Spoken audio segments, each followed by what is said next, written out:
DRG Media Group and River 92.7 are bringing you Oahe Zap games all season long. Tune in on the radio, listen on the app, or watch live on drgnews.com. Now, let's send it to the broadcast booth for some Oahe Zap baseball.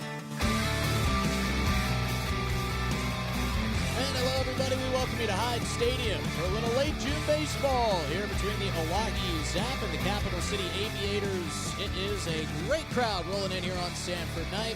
Hello, everybody. Justin Coward alongside Garen Gledhill and Cortana Mancuso here with all the live coverage to you on this Thursday evening as the Zap look to pick up another win on the season. They have to get through the Aviators, who left a sour taste in their mouth the last time these two played. That game was on River 92.7, and we're excited for this rematch here tonight. Let's set the stage for you a little bit. Our PA announcer gave us quite the scare. Jeff Adele over in the booth right next to us said, folks, there's lightning in the area. But he followed that up with, no, it's not lightning. Well, he said electricity in the air, but he followed it up with, no, not lightning, just Oahe Zap baseball getting ready to go. So we're ready to go here. Got some clouds hanging over us in the hills across the river, a little bit ominous, dark and blue with a little bit of white shaded in. However, we're not expecting any precipitation here tonight. We're just expecting some good baseball as the starting lineups get announced. And we will talk here with head coach Jamie Habiger in a moment. Really interesting stretch of the schedule, which I'll also call on Garen to speak on just a bit. The Zap had about 6 days off last week, and now they're jumping back into a very thick month of July coming up in the next couple of days, and it really starts tonight against the Aviators. They got 8 straight coming up. They get a 3-day break before finishing off the rest of their regular season schedule. But like we've talked about in the last couple games that we have covered, just needed these new guys to get a little bit comfortable here in the city of Pierre. Of course, the Zap do have a good bit of returning players joining us here this season, and they seem like they have turned the corner a little bit, and we'll see if they can continue that here this evening. As we mentioned, we got to talk to head coach Jamie Habiger. Let's hear what he has to say about tonight's game, the upcoming break, and well, a lot more around his Zap squad. Here down in the dugout with Jamie Habiger, head coach, manager, co-owner, the Oahe Zap. Coach, ready to get back to some baseball. You guys did have about a week off, 6-day stretch, which is not common in baseball, but it sounds like some guys got healthy. How valuable do you think those days were off, not only for your team, but also for the coaching staff? Yeah, it's great. Nice and relaxing. The guys can take a couple days off, you know, hang out in the community, enjoy some fishing, enjoy the river. And get healthy. You know, after a little bit of a grind there, they come back healthy, and we're ready for the second half.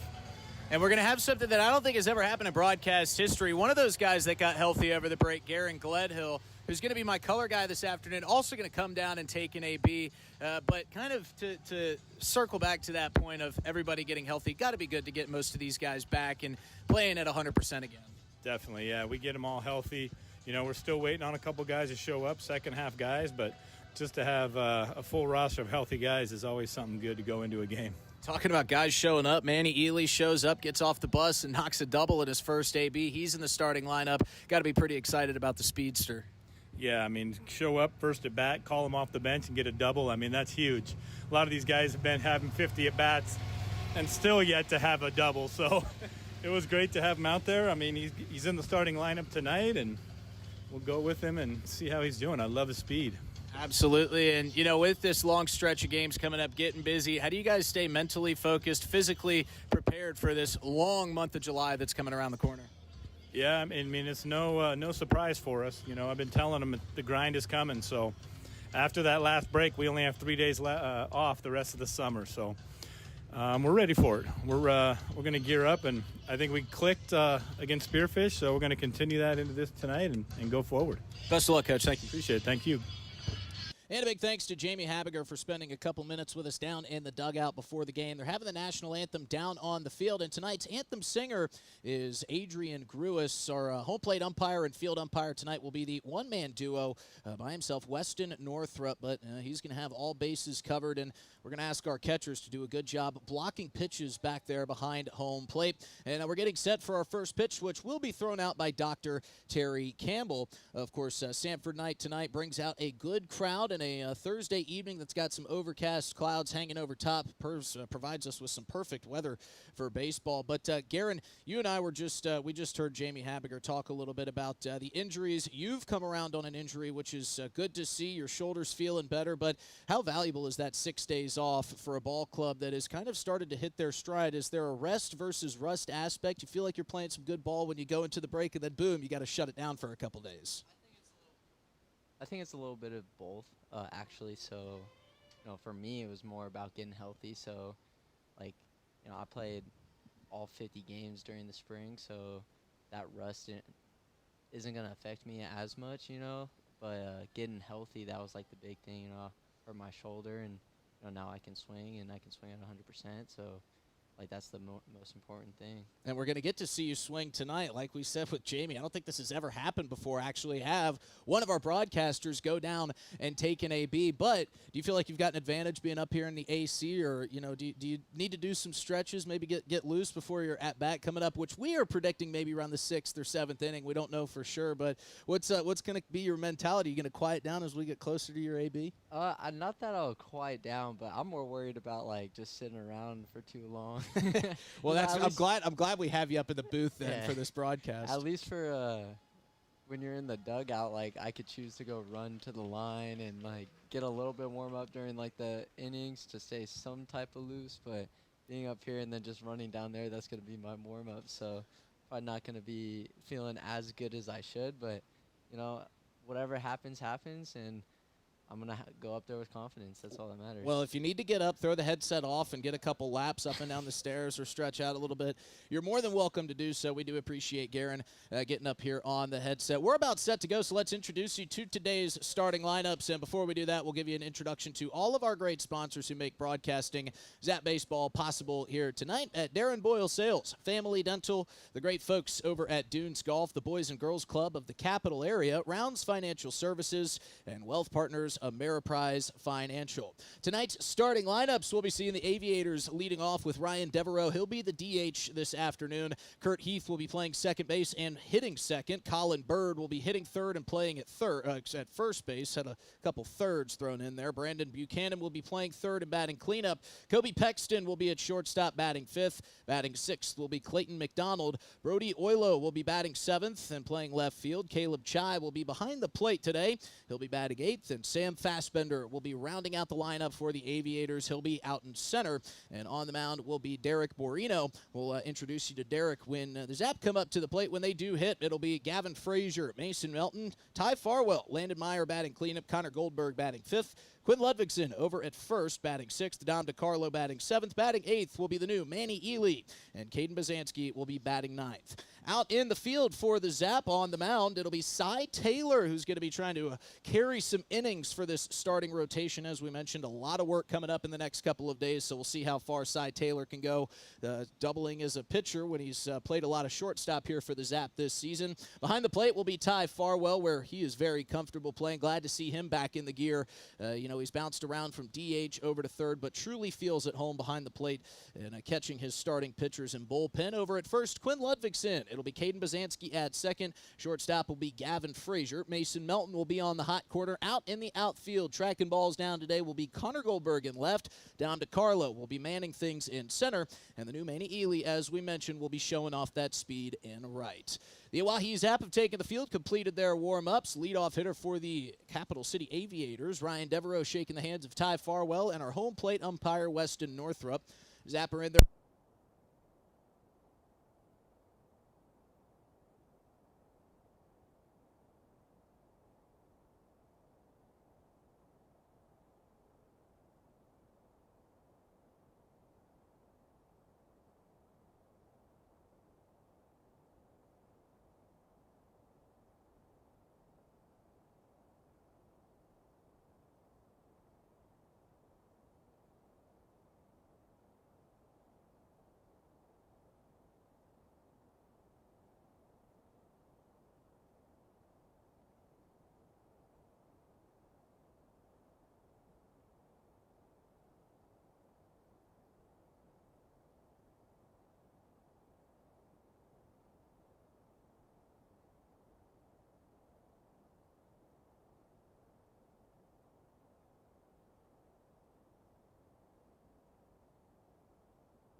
there. Gloved by Ludvigsen. He'll step on the bag. That's a pretty routine and easy first out for your starting pitcher, Cy Taylor, who maybe doesn't often find himself in a starting role. Yeah, good pitch right there. I mean, got him 0-2, kind of struggled, bounced a couple of pitches in the dirt right there, but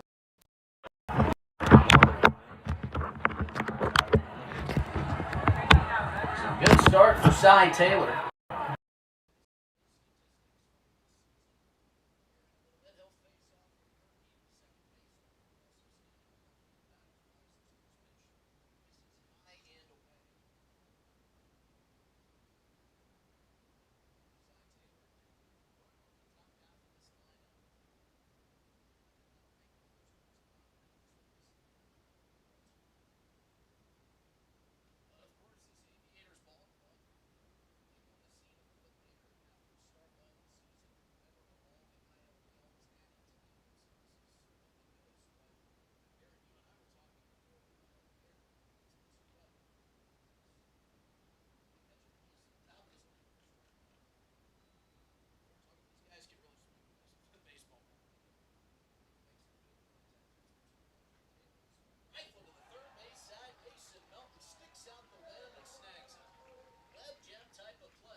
yeah, great swing right there, and just a better play by Mason to dive and catch that. Yeah, Mason really kind of went to the backside as that ball was blistering in. It was across his body, so he had to backhand it out of the air. But it's the second out of the inning, and Cy Taylor working quickly. Fires a first pitch strike to Colin Bird. Taylor sets and delivers, and that one misses down and away. And I'm curious from a catcher's perspective, do you appreciate a starter that works quickly like Cy Taylor does? Oh, definitely. You always want to get in and out as quick as possible. So And that was a quick swing on a slow pitch. Over the top of it was Bird. So that makes the count 1-2. Don't have to be down in that crouch as long. exactly. Taylor's 1-2. Check swing, didn't go, just a bit outside. Bird able to hold it up and keep this at bat alive. No score here in the top of the first inning at Hyde Stadium between the Zap and the Capital City Aviators. Another good night for baseball as this 2-2 is in there for strike three. Colin Bird will go down looking, and Cy Taylor goes 1-2-3 to start the ball game. Upcoming for the Zap, it'll be Gavin Frazier, Mason Melton, and Ty Farwell. Bottom of the first inning coming up after this word from our sponsors. At Darren Boyle Sales, I have the Bush Hog equipment on hand to help you with your spring projects. Right now, I have Bush Hog mowers on hand in sizes from 6 to 20 feet. Bush Hog rear-mounted blades, Bush Hog tillage equipment including 4 sizes of rear-mounted tillers, and Dixie Chopper zero-turn mowers on Unplug and then plug back in. here. Like the Darren Boyle Sales Facebook page or shop online anytime at darrenboylesales.com. Ameriprise Advisors can work with you to provide personalized, goal-based advice based on your short and long-term goals. Plus, you can track your investments and financial solutions with our digital tools and regular meetings. Call Ameriprise Financial Advisor Angie Teason with Wealth Partners, a private wealth advisory practice of Ameriprise Financial Services, LLC, at 605-224-6777. That's 605-224-6777. Office is located at 740 East Sioux Avenue, Pierre, South Dakota. Ameriprise Financial Services, LLC, member FINRA and SIPC.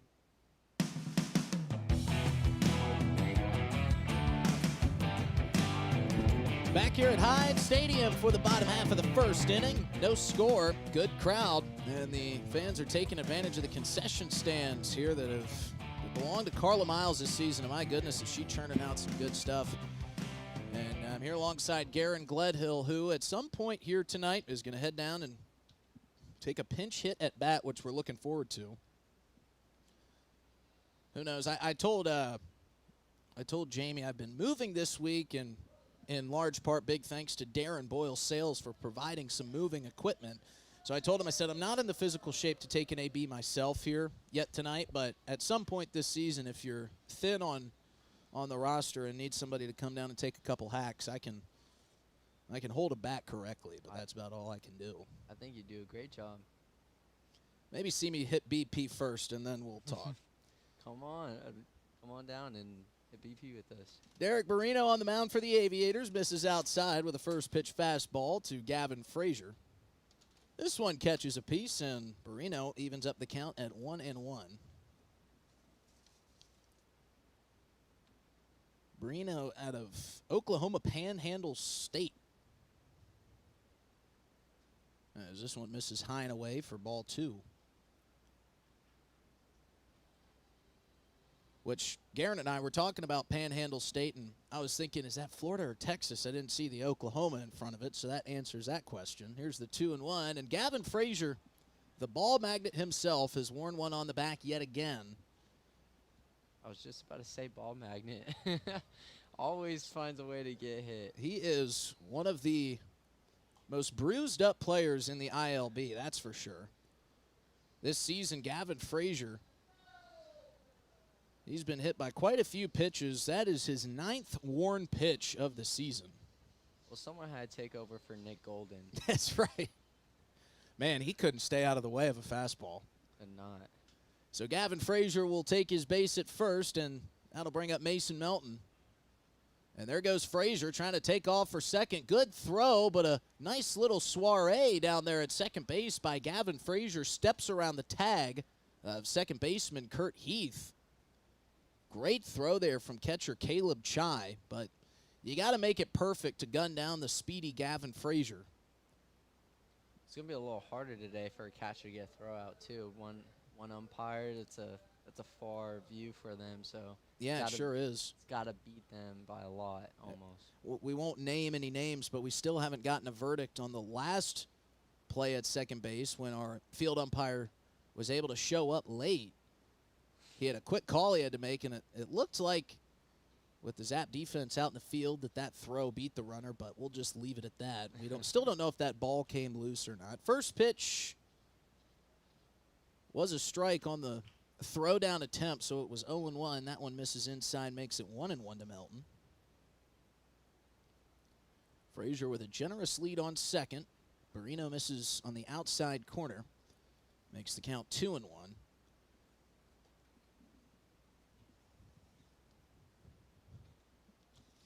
Melton with a couple bat twirls. Got the yellow Zap helmet shining even without any sun as he fouls this one off into the caging behind home plate.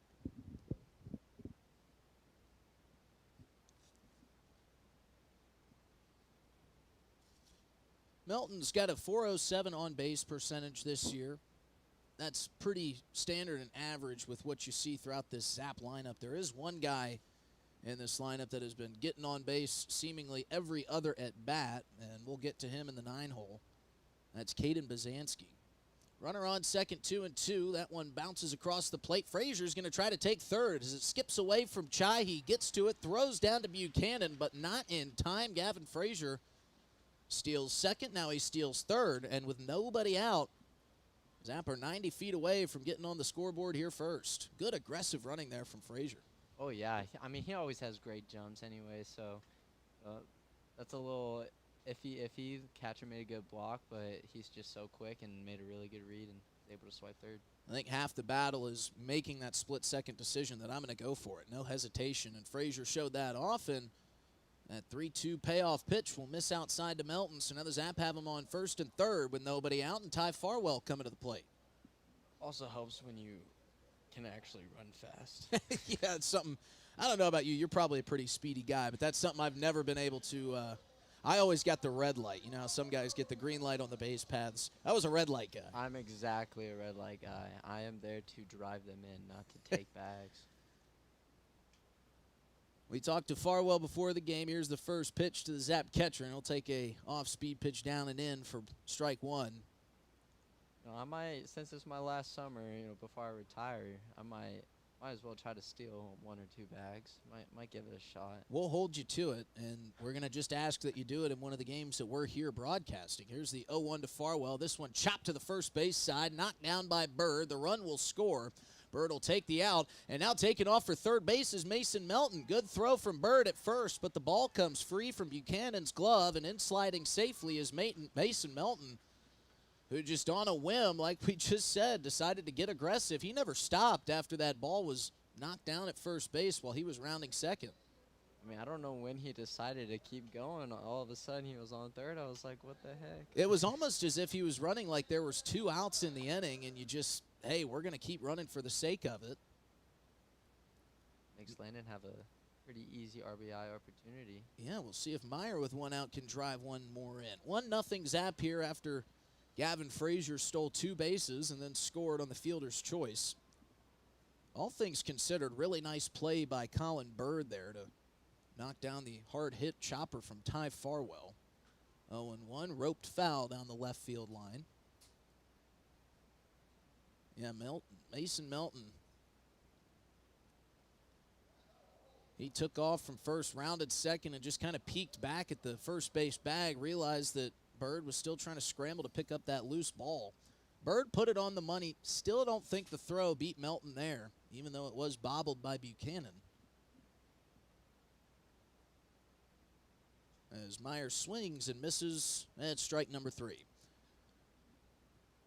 So Derek Barrino trying to get out of this inning with the least amount of damage that he could surrender. We'll see if Connor Goldberg can bring in Melton here from third with 2 outs. I think Mason really likes to have the green light here. He doesn't really get that luxury at school. Our coach is more passive when it comes to most people. First pitch is down and in. So if we see one down in the dirt blocked by Chai, there's a good chance we'll see Mason Melton taken off for home. Is that what you're saying? Depends. Home is a little iffy. If it gets away from him, probably. Goldberg standing in the right-handed batter's box, watches that fastball miss down and away. 2-0 count, 1-0 Zap here in the bottom of the first.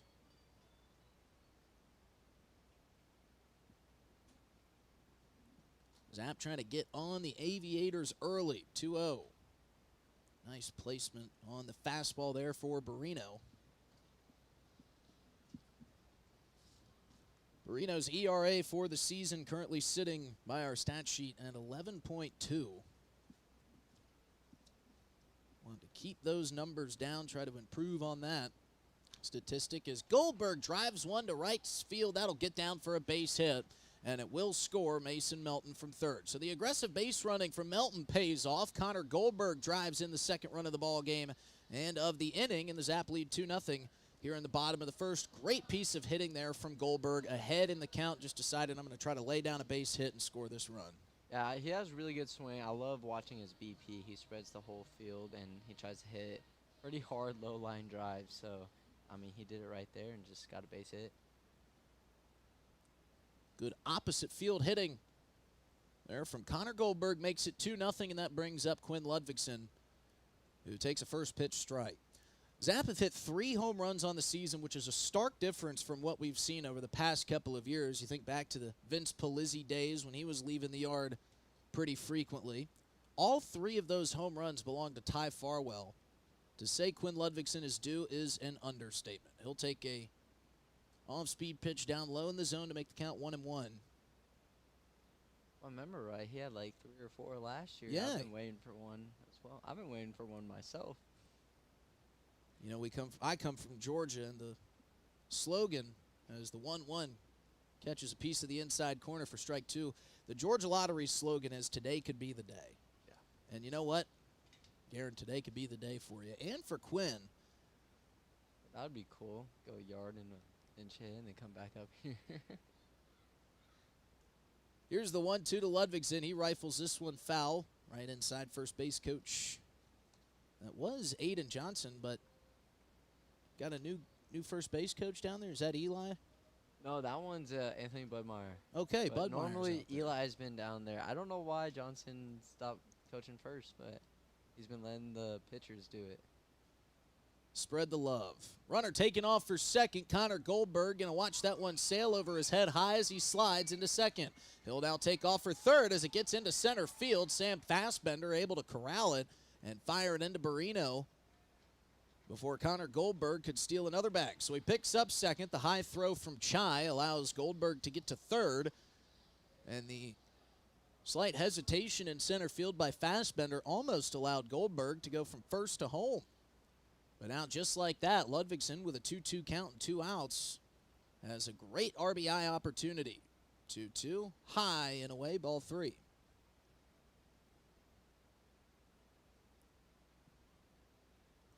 So the Zap have been running early, and it's been paying off. They lead 2-0 here off some manufactured runs. Do the 2-2 again, and why not once more as Ludvigsen fouls this one into the netting.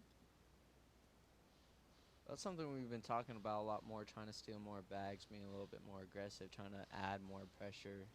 Yeah, I was just about to ask if that has been a point of emphasis for Jamie Habiger and his coaching staff to you guys. Hey, let's try to play a little bit more small ball, really take what's offered to us and capitalize on it.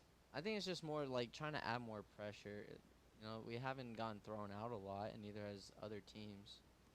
2-2 again to Ludvigsen. This one softly floated into center field. Fassbender will camp under it, and he'll collect the third out.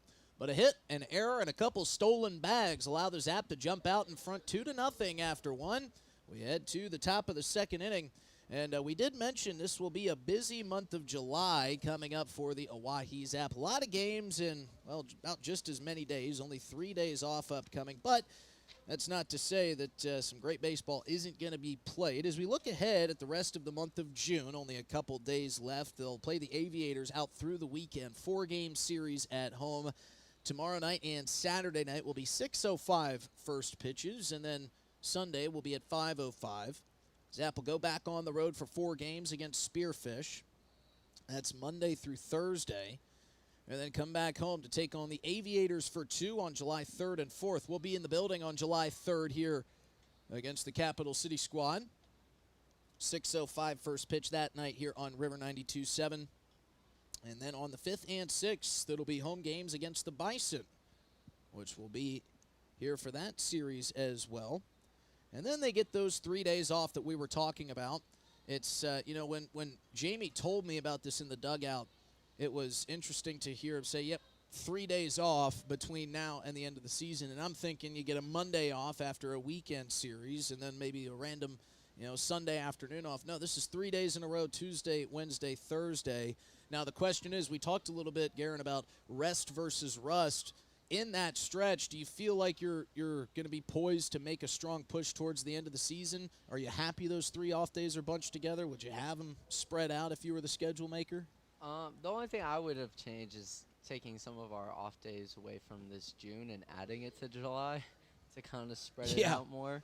I mean, it felt like we must have felt like you didn't play much baseball in the month of June. No, they did not, and they were going to play a lot, and those are a lot of games. Cy Taylor back out on the mound here for the start of the second, and a first pitch fastball has Brandon Buchanan fanning. Makes the count 0-1. Yeah, when you look back at this schedule here for June, 3 days off from the 2nd through the 4th as Cy Taylor's 0-1 pitch is popped into foul territory. Quinn Ludvigsen from first base giving chase, but he'll watch that one sail out of play. And then it was that 6-day stretch from June 12th through the 17th. You just got done with 4 games against Spearfish, 2 on the road, 2 at home. Coming off of a 3-day off half week, I guess you could say. Here's the 0-2 from Taylor. A little bit of pause, and he misses that fastball high. But yeah, it's a stark difference when you look at these two schedules. A lot of white blocks signifying off days, and then you look at July, and, well, there's only a few. As the 1-2 from Taylor swung on and missed for strike 3. Brandon Buchanan goes down swinging. Second strikeout of the ball game for Taylor. And they'll wing it around the yard. But again, much like last year, guys had a slow start to the season, got hot in the second half, went on to win that second half and head to the championship series. And you know, when a team's playing well, you like to have those games all in one stretch, as Cy Taylor's first pitch is in the dirt to Kobe Pexton. Yeah, that is definitely true. Way better get hot in the second half than the first half, and we're gonna get a couple new arms, I heard, and we're bringing in a couple different position guys, some catchers, and hopefully they'll be able to help out and get us to get hot.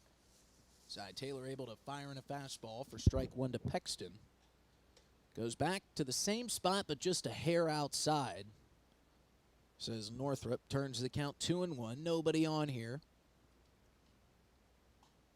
And a big swing and a miss. We'll make it strike two. Tell you, Clayton McDonald was eager to come up to the plate. He was headed for the right-handed batter's box, but that was only strike two.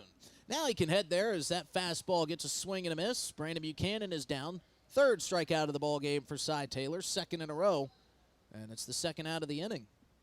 Got a lively fastball tonight coming from Cy Taylor. Well, he has a great arm, and it's kind of zipping tonight, So Clayton McDonald will climb into the left-handed batter's box. Two outs, nobody on, and a first pitch fastball is in there for strike one. As we mentioned earlier on in the pregame show, it's Sanford night here at the ballpark, and a good crowd has made their way out. Had good crowds all season long. As this one misses for ball one. Even up the count at one apiece. 2-0 Zap here. Cy Taylor looking for another 1-2-3 inning.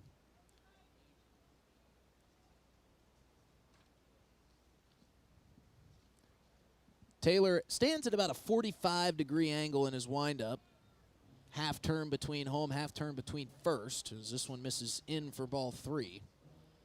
Hasn't had to get out of the windup yet tonight, and it doesn't look like he'll have to here. Baltimore chop to Ludvigsen at first. He fields and trots to the first base bag, and that will retire the side. Second straight 1-2-3 inning from Cy Taylor, and the Zap lead 2-0. Heading to the bottom of the second. We'll be back after this short break here on River 92.7 and streaming live on drgnews.com. Since 1894, Ameriprise Financial has worked for their clients' futures, helping millions of Americans retire on their terms. I'm Rick Doctor, a financial advisor with Wealth Partners, a private wealth advisory practice of Ameriprise Financial Services, LLC. I remain true to the vision of always putting clients first. I am ready to help you get where you want to be. Office is located at 740 East Sioux Avenue, Capitol Creek Center, Pierce, South Dakota. Ameriprise Financial Services, LLC, member FINRA and SIPC.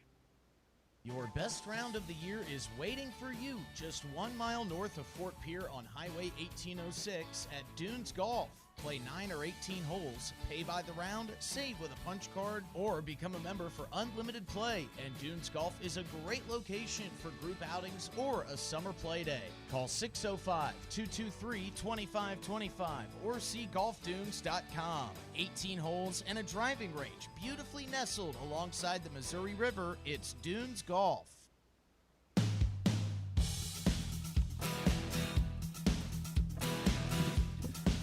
2-0 Zap lead here at Hyde Stadium on an overcast evening in Pierce, South Dakota.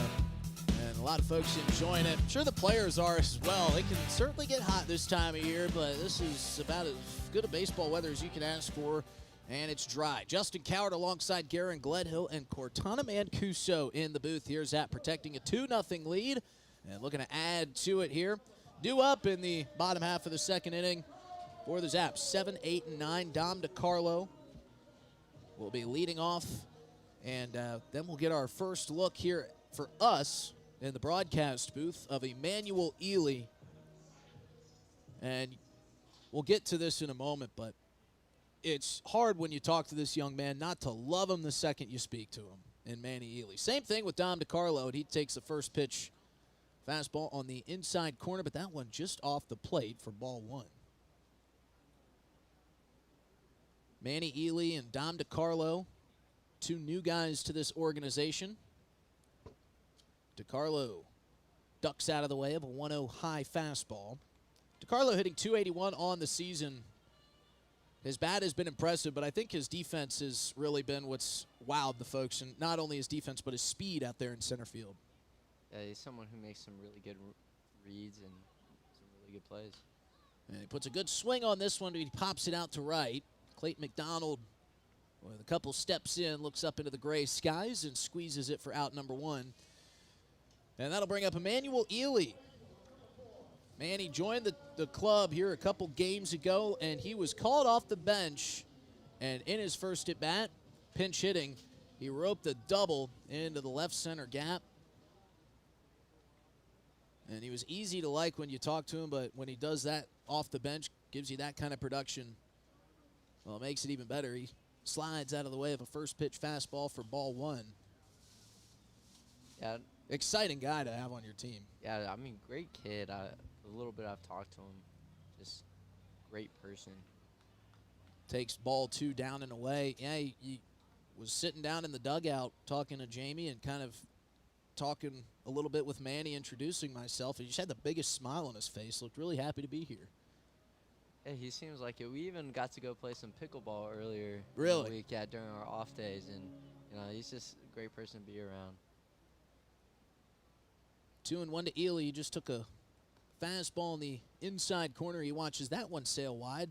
Works the count, 3-1. Ely's got the left batting glove and arm sleeve, and then the right arm completely bare. Here's the 3-1. And he'll take a good off-speed pitch on the outside corner. That looked like that slider from Borino. Works the count full. He's got the black batting glove and the white sleeve. Swaying the hips back and forth, right to left in the right-handed batter's box. Payoff pitch, look out in the dugout. That one off the fists and thankfully into the netting in front of the Zap dugout. That had some steam coming behind it. That's why it makes me nervous that you guys sit on that wall down there. It's not that close. We got enough time to react. Athletes these guys are. We'll do the payoff pitch again. Ely off the fist, this time in fair territory. Burrito a glove, he'll toss. And not even Ely could beat that one out. Second out of the inning. And this is good news for the Aviators to see Burrito kind of settling in here in the second inning after not really getting roughed up in the first. It was just aggressive base running from the Zap. Gavin Frazier stole second. He was able to steal third on a ball that scurried away from the Aviator catcher. He would score on a base hit from Mason Melton. This one swung on and missed for strike one for Caden Bazanski. And we talked in the first inning, Caden Bazanski has been outstanding at the plate this year. 0-1 turns 0-2, takes that one on the inside corner. He's got a 400 average. His OPS is what really impressed me. 1.171 for his on-base plus slugging. That is some good stats from the Zap second baseman. 0-2, another Baltimore chop, this time to second. Kurt Heath, his counterpart, will fire high to first, and it gets away from Colin Bird. Going for second base, good coverage, good throw from Chai, who was backing up the play. Caden Bazanski, seeing the ball get past the first baseman, tried to steal second. Chai, right where he needed to be, fielded the wild throw and put a dot down to second base, and Bazanski is tagged out. So that'll bring an end to the bottom of the second inning, but it doesn't come without fireworks. No hits, one error, but nobody left after the nice play from Caleb Chai, the Aviators catcher. And we'll keep it right here. And Garen, I think that play is kind of the blessing and the curse that Jamie Habiger is fine with having, wanting his guys to be aggressive. You're going to get what you got in the first inning. You're going to steal a couple bags, maybe pick up a couple extra on some aggressive base running, but then you're going to have the way that the second inning ended there, trying to get aggressive in a nice play there from the Aviators defense. Yeah, I don't mind it. He read it right off the bat. He just probably took a little too wide of a turn going to second after running through first base. So just got to be a little aware if you're going to go to try to cut that rounding. Yeah, down for just a little bit. For the radio listeners there, he was hoofing it down to first base, and credit him, always showing off the great effort, hustling out what looked like a routine play. But you're right, he was running so fast through first that he had to take a really wide looping angle. He was almost in the grass. Yeah, he was almost in the grass, and he almost came into second base from the angle that the right fielder would be running in to go to the third base dugout. So was certainly a wide turn, but all in all, a great play from the Aviators defense, and it gets him out the bottom of the second inning. But we head to the top of the third here. Cy Taylor back on the bump. He is going 1, 2, 3 in the first two frames. Looks to do the same here to 7, 8, 9. Brody Oilo will lead off, and Brody stands well over 6 feet. Tall, imposing figure, looking to boost up his average at 156 this year, and he takes a first pitch fastball. First strike one.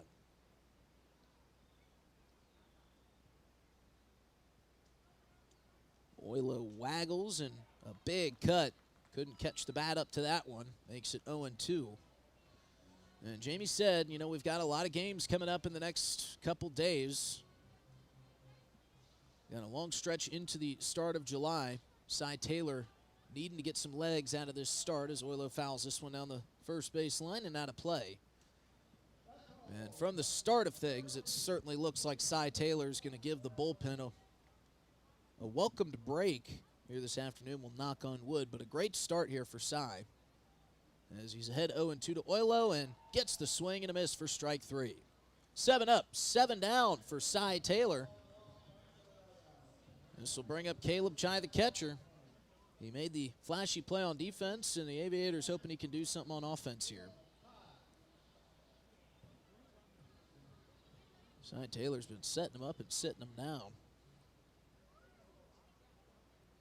First pitch from the Zap righty is off the end of the bat towards Quinn Ludvigson. He'll field and toss to a covering Taylor.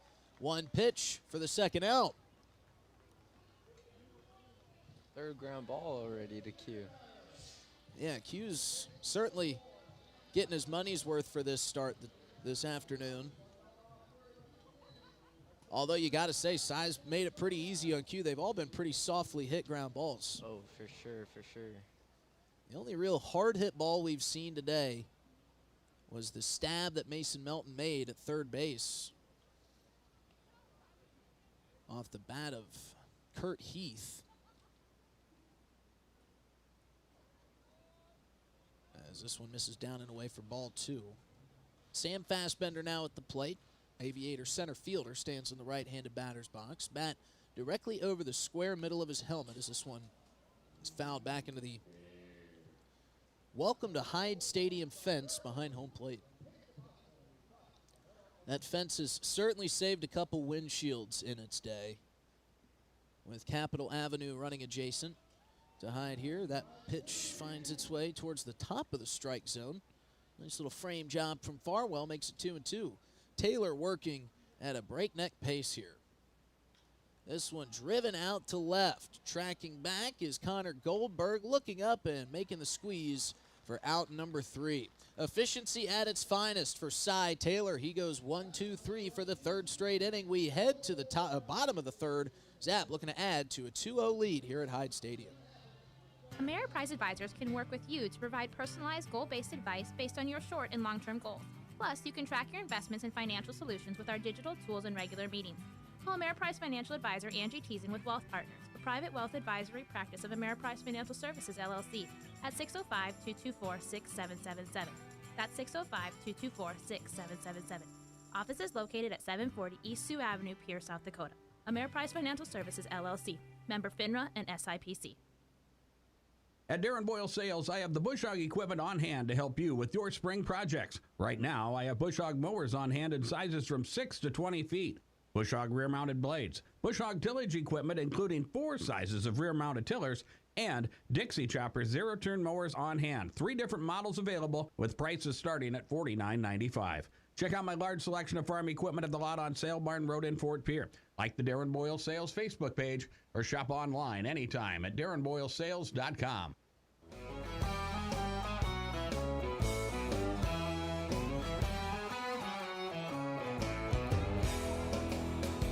Two 2-0 Zap lead here as we head to the bottom of the third. Hello, everybody. Justin Coward alongside Garrett Gledhill and Cortana Mancuso coming to you live on a Thursday night here on River 92.7. It's the Zap and the Aviators on a perfect June night, if you like cool. And no breeze to speak of. That flag out in right center field, which seems to always be active, is just completely draped. No movement whatsoever.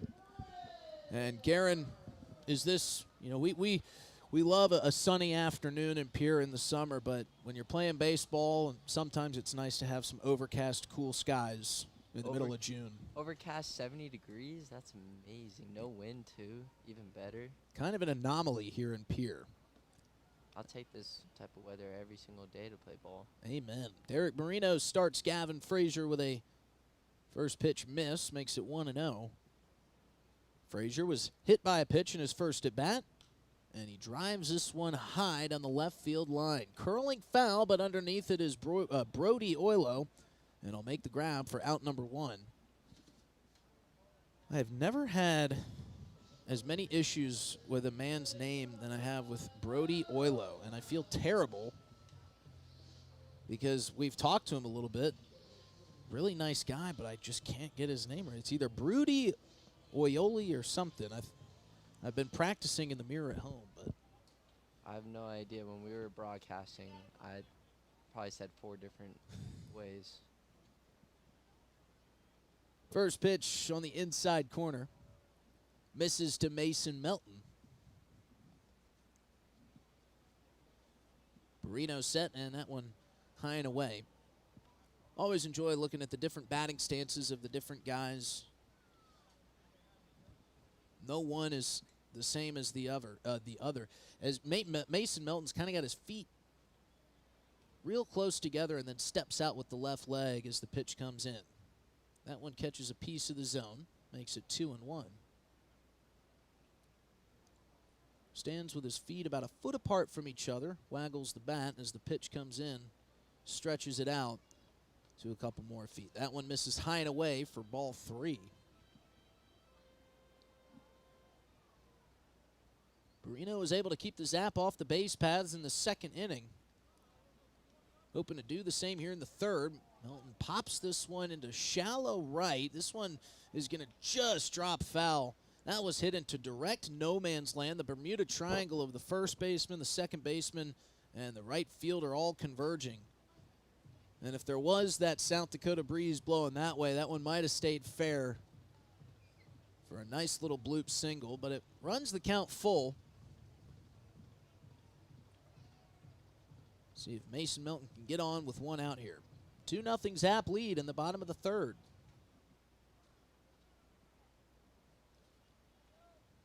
Barrino peeking over the top of the mid as he gets the sign. He delivers, and it's a beautiful high fastball swung on and missed for strike 3 from Mason Melton. So with 2 outs, nobody on, Ty Farwell will come up to the plate. As we mentioned earlier, he's the only Zap player to homer this season. We talked to him before the game. I said, what do you got today? You thinking 3 for 4? Maybe a double and a couple long shots? He said that would be nice, wouldn't it? It's always nice. First pitch to Farwell is just a bit low for ball 1.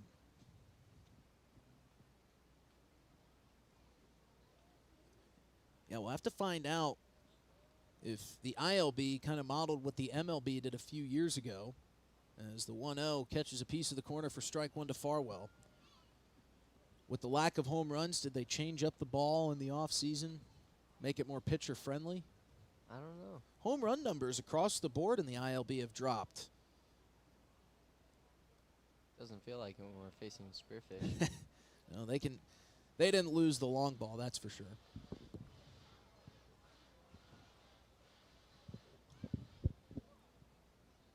2-1 count to Farwell. This one high makes it 3-1. Another fun aspect to watch from the Zap Ball Club this year has been the 2-out run production. Especially with the aggressive base running, never feels like Zap are out of an inning. Here's the 3-1 to Farwell. This one in the dirt, ball 4, and he'll take his base. So that's a good start when you want a 2-out rally, get a walk, and bring up Landon Meyer to the plate. I wonder if it's a change in mentality. You know, like, when I got 2 outs, I know I'm going up there, and it's like more, okay, I need to do a job, I need to get on base, rather than, you know, maybe taking a big cut or something. Just you know? move the line. Yeah, move the line instead of like, less than 2. Sometimes you're thinking more drive the ball. Loud crack of this one from Landon Meyer, but he drives it foul. Well, you hear managers and coaches talk about it all the time. 2-out approach. Just do what you can. Put the ball in play. Walks are as good as hits. Landon Meyer behind 0-1.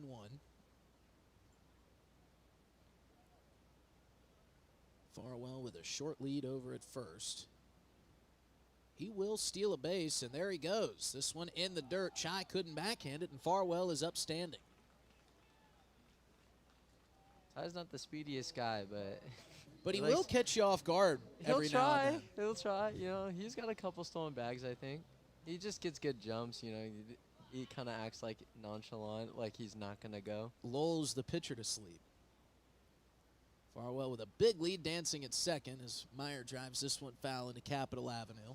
Yeah, I don't even know if you noticed that, but when the pitcher was looking, he was like standing up, like kind of lazy, and the minute he looked away, he was ready to go.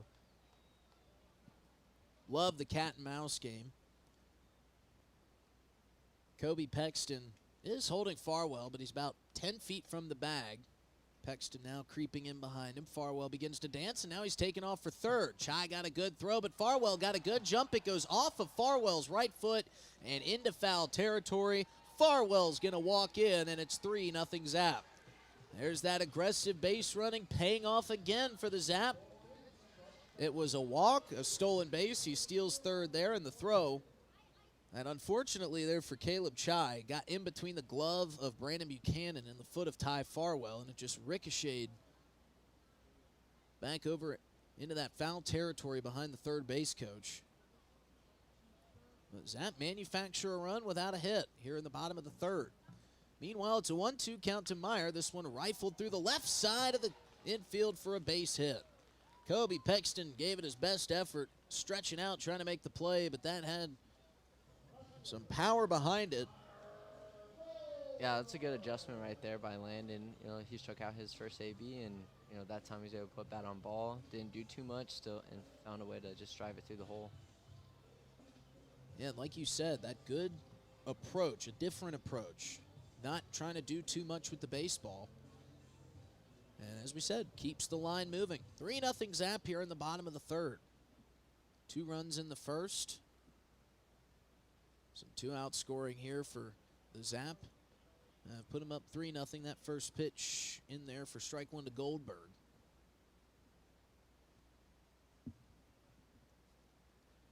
Not a bad seat in the house on a day like today. Perino coming set at the chest. Taking off for second is Meyer. Chai had trouble getting that one out of the dirt. Still put a good throw on it, but Meyer was able to slide in safely. And Habiger's always been an quote-unquote aggressive guy when it comes to base running, but it feels like that's kind of gone on the uptick this year. I don't even think he's giving us the steal sign. Everybody's just taking off? I think everyone's just taking off. We talked about it, and as this one's chopped to the second base side, gloved by Heath, he'll fire to first, and that'll retire the side. We'll keep talking about that because I'm curious to hear your thoughts. Zap do score one in the bottom of the third. Ty Farwell draws a walk. He steals second. He takes off for third. A couple pitches later, the throw went off of his right foot, and he was able to score safely and make it 3-0. But it's not that the players are defying Jamie Habiger's orders. He's just saying, hey, if you feel like you can get it and it's there, take it. Oh, definitely. He likes the steal game. I don't know why he would want me here, but because I'm the opposite. But you're not giving yourself enough credit. No, I think I've stolen one bag in my college career, and that was my. Can you give us a rundown on that stolen bag? What was the situation? What was the it was first and third. You didn't throw the ball. Okay, there you go. Like taking candy from a baby. Yeah, it was a close game. I did have a good jump, I will say, and then I did get thrown out. I think the next game he tried it again, and after I got thrown out, he never gave me the steals. You lost your rights right then and there. Well, I mean, what am I supposed to do? I was like, he gave me the steal sign. It just got thrown out. Like, Big question is, with Jamie not giving steal signs tonight, if you get on in your DH appearance, or your pinch hit appearance, are you going to try to swipe a bag? probably not. Okay. We'll see. We'll see. Maybe on a day where I'm like fully warm. Yeah, okay. I was playing the whole time. Yeah, no, we'll give that to you. We'll give that to you. But if it's too good to pass up, we hope to see you take it. If I like get a read and the pitcher's not changing his looks, like, and it's super obvious, like, I'll think about it. All right. But like, if it's like iffy, I'll probably not. Well, we'll see what happens. Cy Taylor, he has been cruising along here for the Zap. He has set them down three up, 3 down, all 3 innings as we head to the top of the 4th here. And the Zap just so happen to have a 3-0 lead. He'll start with the first pitch fastball, that one just outside to the top of the lineup, and Ryan Devereaux. Got some good-looking concession stand items going down here to the crowd on the first base side. That one misses down and in for ball 2. Looks like that one young fan just got some fried donuts. And the mom got some great-looking nachos. This one fouled off into the pond past Capitol Avenue. Cy Taylor trying to work back in the count. I got fried donuts? Sure looks like it. Oh.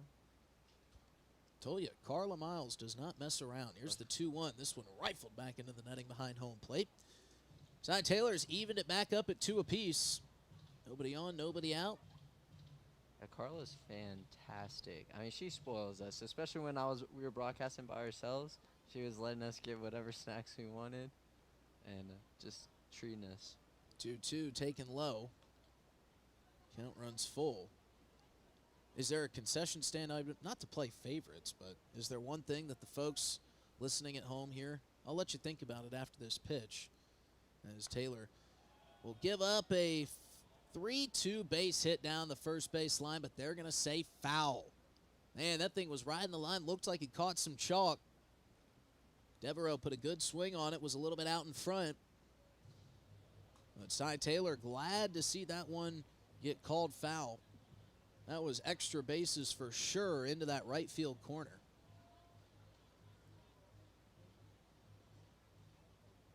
So sigh of relief for Cy Taylor.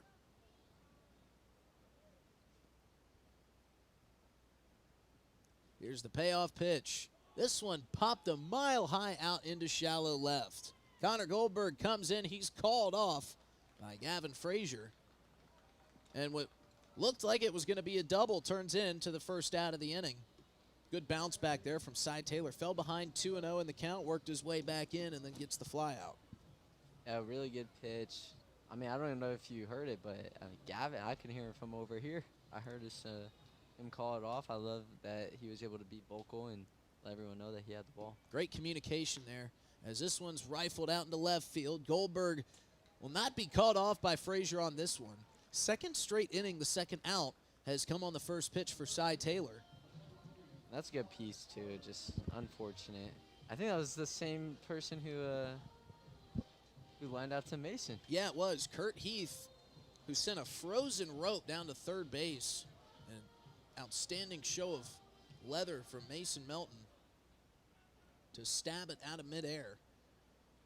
That was back earlier in the first inning. This first pitch swung on and missed by Colin Bird. Gotta love baseball, but also hate it sometimes because you have 2 good swings on the day and it just goes right at people. Or technically not right at Mason, but he makes a good play and then a line drive right to the left fielder. And that's the great thing about baseball is you can have the most routine of plays get under a guy's glove. As this one is off the end of the bat and it has some English on it. Quinn Ludvigsen, another ho-hum play at first. Will retire the side. That's the 4th one of this afternoon and probably won't be the last. We head to the bottom of the 4th inning. Zap leading 3-0 here at Hyde Stadium on River 92.7 and DRGnews.com. Since 1894, Ameriprise Financial has worked for their clients' futures, helping millions of Americans retire on their terms. I'm Rick Doctor, a financial advisor with Wealth Partners, a private wealth advisory practice of Ameriprise Financial Services, LLC. I remain true to the vision of always putting clients first. I am ready to help you get where you want to be. Offices located at 740 East Sioux Avenue, Capitol Creek Center, Pierce, South Dakota. Ameriprise Financial Services, LLC. Member FINRA and SIPC. Your best round of the year is waiting for you just 1 mile north of Fort Pierre on Highway 1806 at Dunes Golf. Play 9 or 18 holes, pay by the round, save with a punch card, or become a member for unlimited play. And Dunes Golf is a great location for group outings or a summer play day. Call 605-223-2525 or see golfdunes.com. 18 holes and a driving range beautifully nestled alongside the Missouri River. It's Dunes Golf.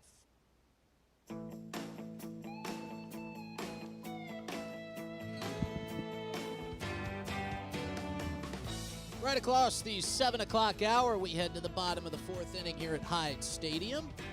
3-0 Zap lead has got the hometown crowd very excited. Hello, everybody. Justin Cowart welcoming you back. Derek Barrino back out on the mound for the Aviators, alongside Garen Gledhill and Cortana Mancuso. And we've got a cool broadcast first coming at some point tonight. Garen's going to go down, taking it bat. And we were talking about hopefully a quick comeback up to the broadcast booth. Just hit your home run, get your home run trot in, and then celebrate with the guys and come on back up. I think that would probably be the coolest thing in my college career. That would be one for the highlight reel, that's for sure. Even just getting a single, pretty cool. Quinn Ludvigsen will take a first pitch fastball in the outside corner for ball one. Well, it's up to you, man. You can make it happen. Hopefully. Not too much pressure. Certainly not looking like a lot of pressure on the Zap here this afternoon. Playing from out in front since the first inning. 3-0 lead. 2 runs in the first, 1 in the third. Derek Barrino has settled in nicely. Hadn't really given up many hard hit balls as Ludvigsen fouls this one into the back padding for strike 1. It's just been, Zap taking advantage on the base paths, stealing some bags and finding ways to get home. Ludvigsen with a wide stance in the left-handed batter's box, waits on the off-speed pitch and drives it through the right side. Underneath the glove of Colin Bird, Ludvigsen is on with a leadoff single. Looked like he was sitting on that off-speed pitch there, timed it up perfectly and drove it hard through the right side. Yeah, he was able to stay in his legs, which I really like. I mean, especially for how tall he is. That can sometimes be a blessing and curse at the same time, but he stayed in his legs and was able to hit it hard. They're going to rule that as an error on Colin Bird, and that feels a little bit unfortunate. That was a hard hit ball. Certainly could have made a play on it, but they put a hit and an error. This one chopped to the left side. Nice pick at third base, and firing across the infield is Buchanan. And that'll get Dom DiCarlo out on the high chop to third. Nice piece of glove work from Buchanan. It was a high bouncer, and he kind of ran up on it right as it was taking that short hop. But he gloved and fired nicely in a good stretch there from Colin Bird. It will move Ludvigsen over to second. Only play was at first. And we'll see if Manny Ely can bring Ludvigsen around. I just want to see him get on the base paths. Definitely a stolen base if he does. This one fouled back our way into the mezzanine where hot dogs are getting cooked.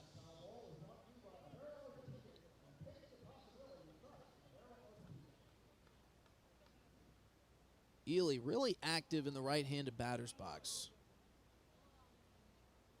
It's a smooth twitchiness he's got as he waits on the pitch.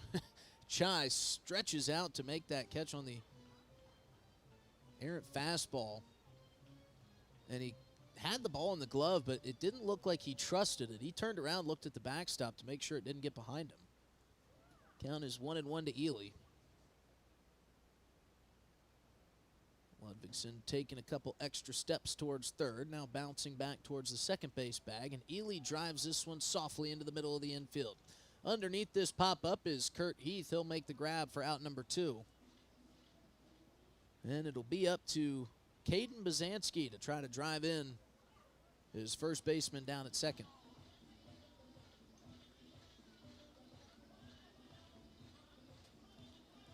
Jamie Habiger having a chat with Brandon Buchanan over at third base. Would love to know what they're talking about. Bozansky climbs in. Barrino delivers. And it's outside for ball one.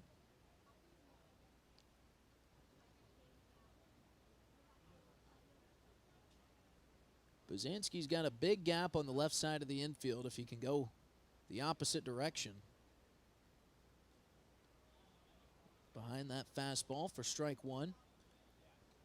Got Kobe Pexton shading over towards the second base bag, probably half because of a left-handed hitter and half with Ludvigsen dancing in front of him. Buchanan is playing off the line, but it's opened up a big gap. They'll check on Ludvigsen over at second. He's back standing safely.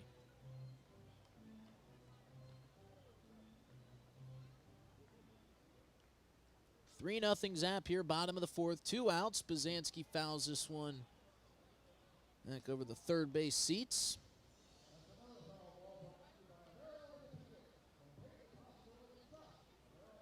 One and two count. Bozansky with a couple extra practice hacks outside of the batter's box. Barrino with a quick look in, shakes his head, has the sign, and delivers. This one in the dirt. Good block there by Chai. Keeps Ludvigsen down at second. So I never got your answer. Do you have a favorite concession stand item? They might be the fried donuts after you try them. Maybe. Big pretzel bite guy. 2-2, grounded down the first base line, but just outside the bag, foul. That was going to be interesting to see if that stayed fair. You got a fleet of foot Bozansky charging down the first base line, and that sent Colin Berg back towards the outskirts of the infield in foul ground. So that was going to be a photo finish at first base if it was fair. But instead, we'll do the 2-2 all over again. 2 outs, runner on second. Barrino delivers, and that is just a bit outside. Not getting that outside corner, it looks like today.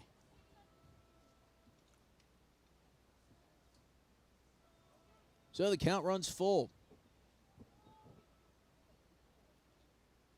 Barrino set for the payoff pitch.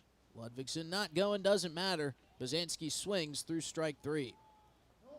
So Ludvigsen gets on. He gets down to second base, but he'll be stranded there. We head to the top of the fourth inning. 3-0 Zap lead, or excuse me, top of the fifth inning.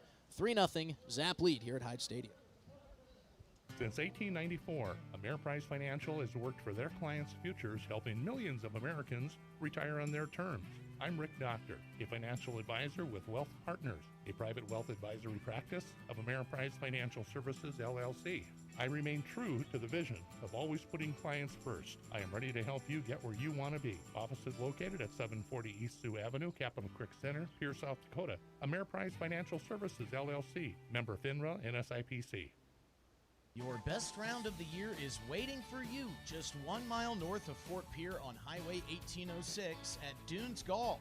Play 9 or 18 holes, pay by the round, save with a punch card, or become a member for unlimited play. And Dunes Golf is a great location for group outings or a summer play day.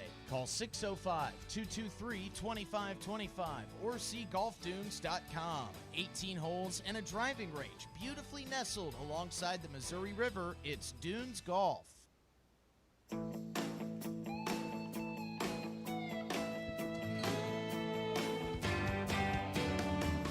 Well, you heard a word there from Dunes Golf, and boy, am I looking forward to our marathon day of golf coming with the Boys and Girls Club of the Capital area over at Dunes. We're going to be doing 108 holes, raising money for the Stanley County Gold Program, and all of that put together by the CEO of the Boys and Girls Club of the Capital area, Steve Steele. We did this marathon day last year. It was an absolute blast, huge success. And just thrilled to be a part of it. Cy Taylor back on the mound. That first pitch in the dirt for ball 1. 4, 5, and 6 due up here for the Aviators in the top of the fifth inning. Check swing. Couldn't hold up. Could Buchanan. Brandon Buchanan has had a great season for the Aviators, even in the short stint. 18 hits. And he pops this one towards second base. Caden Bazanski will track back. Quinn Ludvigsen calls him off. And makes the grab for out number one. Back to the Stanley County Gold program. It's amazing what Steve Steele does with the Boys and Girls Club of the Capital area. Most know him as the head football coach of the Peer Governors, a staple in the Dakota Dome each and every year. 8 state championships in the last 9 years. As this one's rifled down the left field line, curling foul. But his help with the Stanley County Gold program is unbelievable. Through this event last year, raised, past the goal of $10,000, and I think he is going for more for the program this year. This one misses outside for ball one. Jacoby Pexton fouled off the first pitch to make the count 1-1. Good pull of the string there from Cy Taylor. Gets a swing and a miss to make it 1-2. And at some point, we'll have Steve Steele up in the booth to, I don't know if we'll do it before the marathon day of golf or after. Can't wait to get his vantage point on both. This one misses high to make the count 2-2.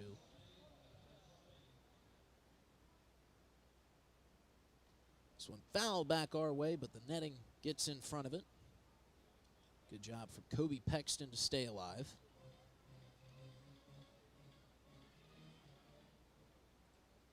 Taylor shakes off the first sign from Farwell, agrees with the second, 2-2, up the middle off the glove of Taylor, but it'll get to Bazanski. He comes up firing. What a pick from Ludvigsen for the second out of the inning. 3 different Zap players touched the ball on that play for the solo out. It goes off the tip of the glove of Cy Taylor, kind of redirects behind Bazanski, but he was able to change course, glove it, and then Quinn Ludvigsen made his most difficult play of the day look easy, picking it out with the backhand. Clayton McDonald now up to the plate. He sends one to the shortstop. Coming up, gloving and firing is Gavin Frazier. Another 1-2-3 inning from Cy Taylor. And we head to the bottom of the fifth. Zap still leading 3-0. No hits, no runs, no errors, nobody left for the Aviators. We'll talk more about Steve Steele and the Boys and Girls Club of the Capital area. But some great theme nights, and one of the great things that the Zap have done, Garen, that you guys have been heavily involved in is Bolt Buddies. And if you haven't heard about Bolt Buddies, well, you don't want to miss out. It's for children ages 5 through 12. And their next event, well, you guys had one today, did you not? That's awesome. I've driven by Hyde Stadium and seen Bolt Buddies going on, and it's just a lot of fundamentals, a lot of fun baseball work with the young kids.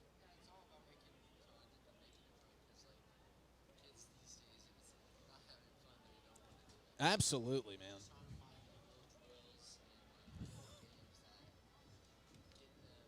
Positions they need to be, but also making it fun so that they're interested. Yeah, and that's the biggest thing, is kind of keeping them tuned in, keeping them keyed in. And the next Bolt Buddies will be coming up July 3rd. We'll be in the building for that game. And right on cue, I don't know if he can have any of these, but the concession stand has sent up some of the fried donuts. And that, oh, man, I will definitely try one of these here on the air. They're pretty good.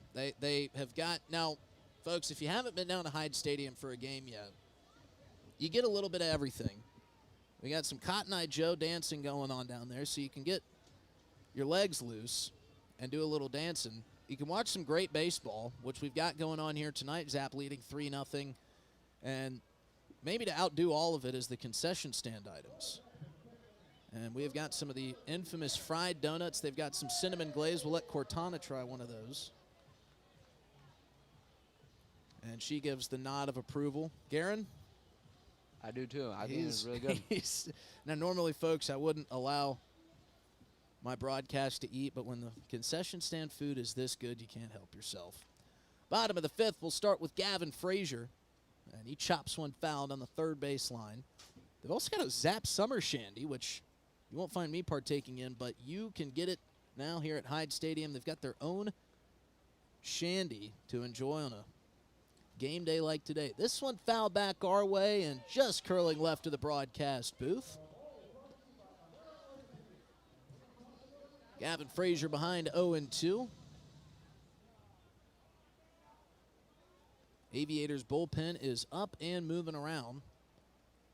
Derek Barrino has, all things considered, had a pretty good day. He's only given up 3 hits. A couple of errant throws on some steals have allowed some runs to score. Mason Melton did drive in one of the Zaps' 3 runs, and on an 0-2 count, Gavin Frazier will drive one into shallow center field. Great piece of 2-strike hitting for Frazier, and he's on with a no-out base hit.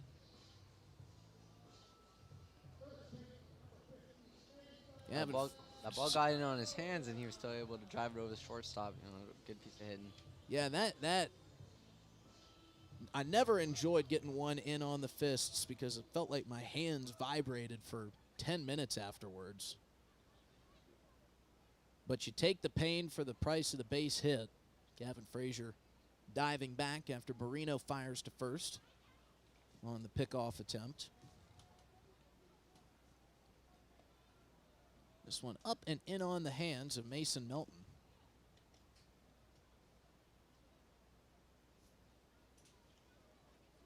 1-0 count. Frazier at first, nobody out. They'll check on him again, and he scurries back. They know Frazier is a stolen base fiend, and even these pickoff attempts as Melton wears it right between the numbers, and he gives a hefty toss of the bat back to the dugout. I was going to say, I think even with all these pickoff attempts, Gavin Frazier's still probably going to try to steal second base, but he doesn't have to because Melton was hit by a pitch. Second hit batsman of the day for the Zap, and that'll bring up Ty Farwell with a chance to do some damage. 2 on, nobody out, 3-0 Zap lead here in the bottom of the 5th. He'll try to probably find a way to try to steal third. Yeah, I wouldn't put it past him. But I like that he was making a pitcher think and got in his head a little bit and messed up and hit Mason. It's a great point. First pitch to Farwell, down in the dirt, ball 1. That's that adding pressure that we were talking about, especially on the base pass. Yeah, he's probably going to try to steal one on you, so the pitcher's focus starts shedding over to first when it should be at home. This one catches the inside corner for strike 1. But I have been really impressed with Derek Barrino and his ability to kind of bounce back. Like we said, it was more so the Zap putting the pressure on the base paths than Barrino allowing runs to score. Here's the 1-1. Big swing and a miss from Farwell. Good pull of the string there from Barrino.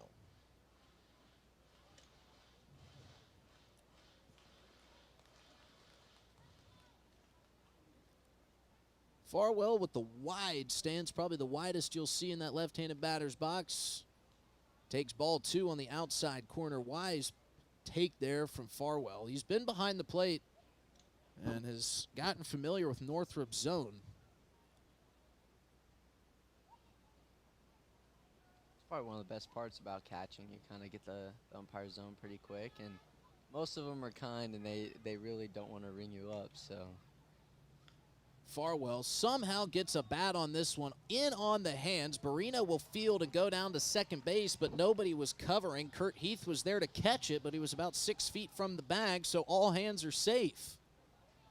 That breaking ball was coming in on the belt buckle of Ty Farwell, and you talk about Gavin Frazier getting in on one and driving it the other way. I don't know how Farwell was able to get lumber on that pitch. I have no idea either. I mean, he was crowding the play. I don't know if you noticed that, but he was on top of that play, and his arms are already so long. Right.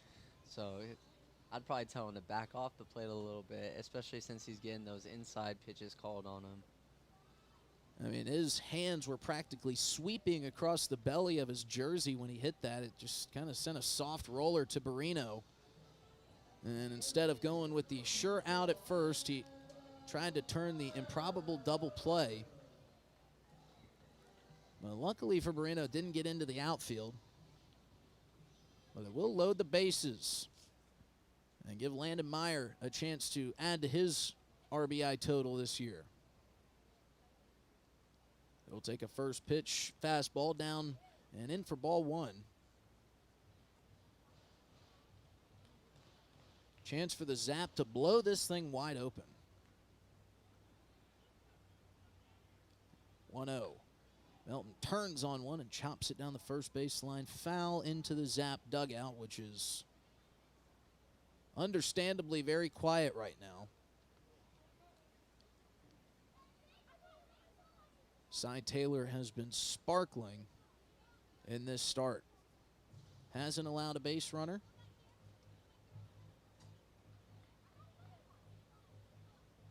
Landon Meyer trying to add some insurance here.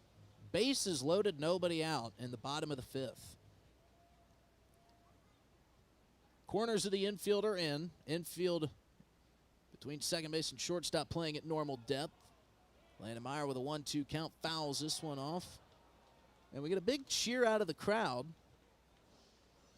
Only problem is we can't see what's happening on that side of the ballpark. At first, it was a big kind of sad ooh, and then right after that, a big cheer came out. So I'm going to guess somebody made a great catch from the Sanford group down there on the third baseline in the stands. Count stays 1-2 after the fan made the great play on the foul ball. Barrino delivers this one high and away for ball 2. And Garen, what's the approach here for Landon Meyer? You've worked it back 2-2. You know a base hit scores you a couple runs. I know for him, he's always trying to think, drive it left center, gap away, keep those hands inside. If you end up pulling it, you pull it. And he does go that way, out into shallow left. Oilo coming on, can't get there in time. He goes down in a heap in front of it. It bounces over him towards the warning track. 2 runs will score. Farwell to third. And a tough play by Oilo in left will get 2 runs in for the Zap to make it 5-0. Landon Meyer, right on cue, like Garen said, sends it the other way, gets it to drop into shallow left field. 5th hit of the ball game for the Zap, and that might be the end of the line for Derek Barrino. He'll hand the ball to Skip. Christopher Romano will go to his bullpen. And Barrino exits the game. 5 hits, 5 runs for the Zap in Barrino's start. But behind Barrino, 4 errors from his defense. So we'll fill you in on who the relief pitcher for the Aviators is after this short break. 5-0 Zap. We pick up the bottom of the 5th after this. Hey, baseball fans, if you're looking for a podcast that is sports and only sports, then come on into Cowart's Corner. We tackle all the big storylines going on in the world of sports, whether it be football, basketball, baseball, softball, hockey, whatever it is. If it's sports, we cover it. So if you're looking to unwind and have a good time, come into Cowart's Corner with me and my dog Charlie on drgnews.com or wherever you find your podcasts. Your best round of the year is waiting for you just 1 mile north of Fort Pierre on Highway 1806 at Dunes Golf. Play 9 or 18 holes, pay by the round, save with a punch card, or become a member for unlimited play. And Dunes Golf is a great location for group outings or a summer play day. Call 605-223-2525 or see golfdunes.com. 18 holes and a driving range beautifully nestled alongside the Missouri River. It's Dunes Golf.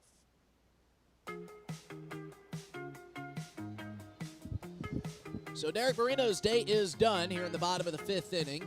He goes 4 complete. Wasn't able to get an out here in the bottom of the 5th. The bases loaded. And they're on a shallow bloop into left field. Zap score 2. New pitcher on the bump for the Aviators is left-handed hurler Cody Wickwire. He is out of Mount Hood Community College. Lefty stands probably close to 6 feet. He's got a good fastball, and he's going to come in with nobody out, 2 runners on, second and third. Farwell stands at second base. Landon Meyer was the Zap to do the damage there on that hit into shallow left. So the Zap still threatening here in the bottom of the 5th inning, putting on a good show. Got Garen Gledhill alongside. Excited to see him take his at bat. as Cody Wickwire fires his last couple warm-up pitches, and his catcher Caleb Chai will bark out some commands. Zap leading 5-0 here at home. Looking to carry some momentum into this long stretch of games.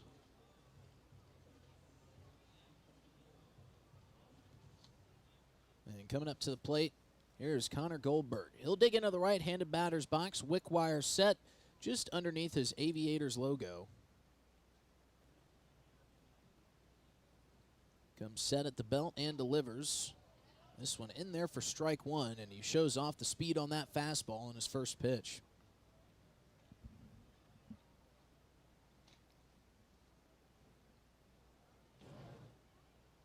Wickwire peeking in.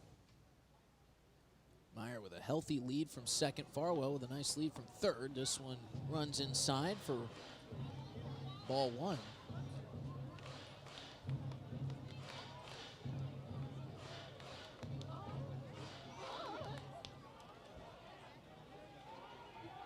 One and one count, nobody out. Runners on second and third here for the Zap.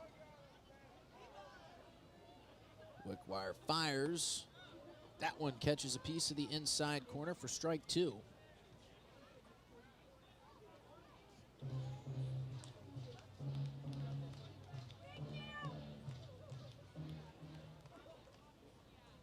Wickwire looking in.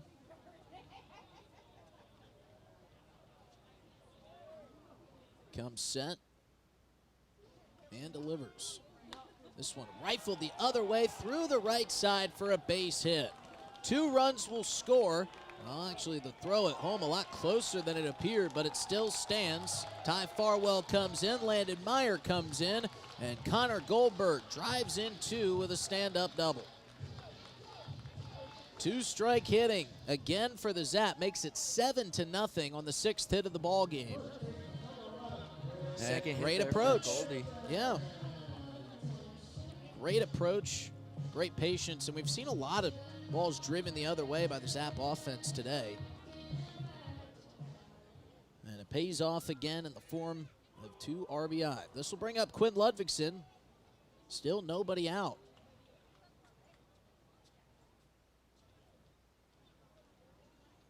First pitch is in there for strike one.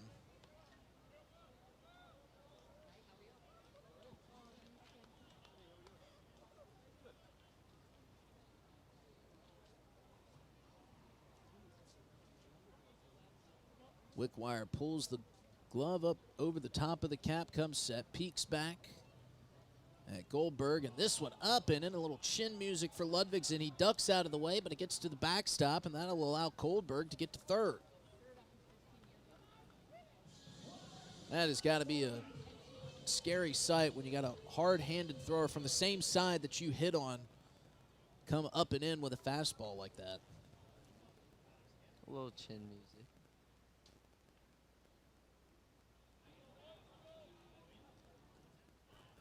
So now Goldberg 90 feet away. Ludvigsen awaits. This one misses high. Ball 2.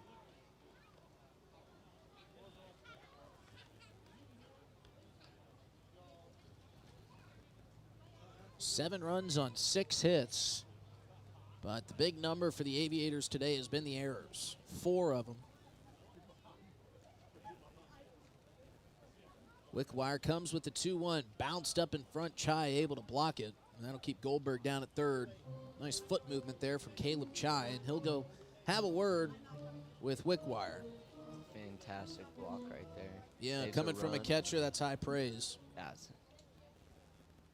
Saves a run, and you know, spike fastballs are not the most fun to get in front of. Yeah, they're also really unpredictable. Very unpredictable. I mean, I don't know if you noticed, but he almost like kind of blocked it on his feet. He stayed low and then like had to get up to get that ball and let it bounce off his like chest. Have you ever thrown on the hockey goalie gear? Not Gotten on the goalie. ice? No. I'm from Vegas. Well, you guys play big hockey out there. Now, after I was gone to college, I didn't grow up on it. Ludvigsen takes the 3-1, and it's a strike running the count full. Yeah, it's different when you say we've got the Vegas Knights who make the Stanley Cup Finals and actually have a hockey community of kids out there. And it's starting to get big out there. I have some cousins, some younger cousins who that's their sport now. Ludvigsen will chop this one to the shortstop, Kobe Pexton. He fires across the diamond, dug out beautifully by Colin Bird on the backhand for the first out of the inning. Goldberg will score to make it 8-0. So a fielder's choice will retire Quinn Ludvigsen, but the 5th run of the inning for the Zap. Like we said, they could blow it open with the bases loaded, and they've done just that. This will bring up Dom DiCarlo, right-handed center fielder. I haven't seen much get into the outfield today in terms of base hits. DiCarlo turns and squares to bunt, pulls it back as that one misses low.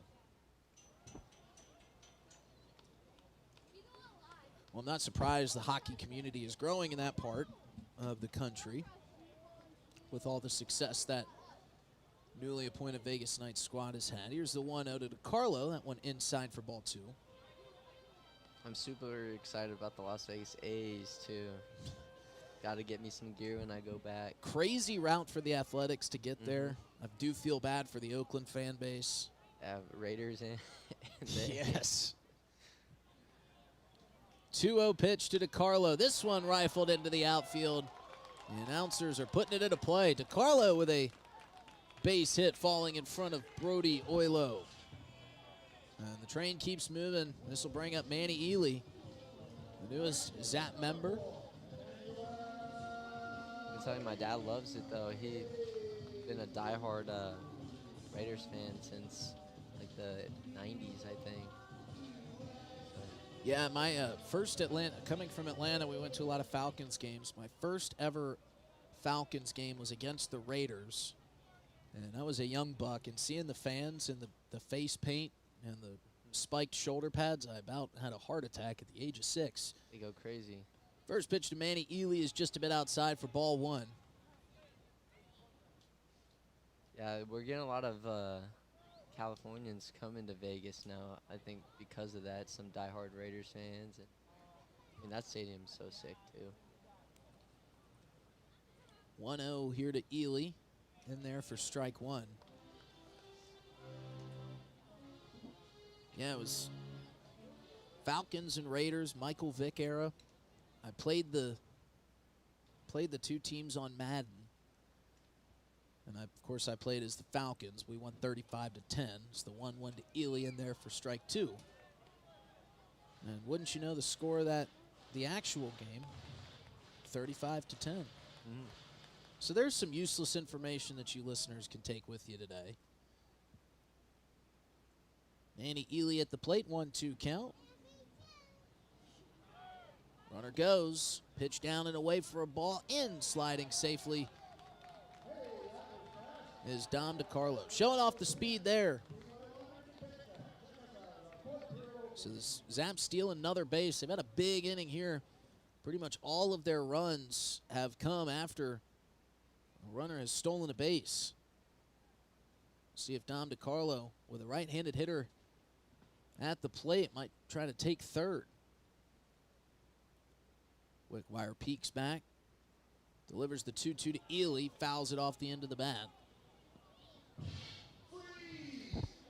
Good job there by Manny Ely to stay alive.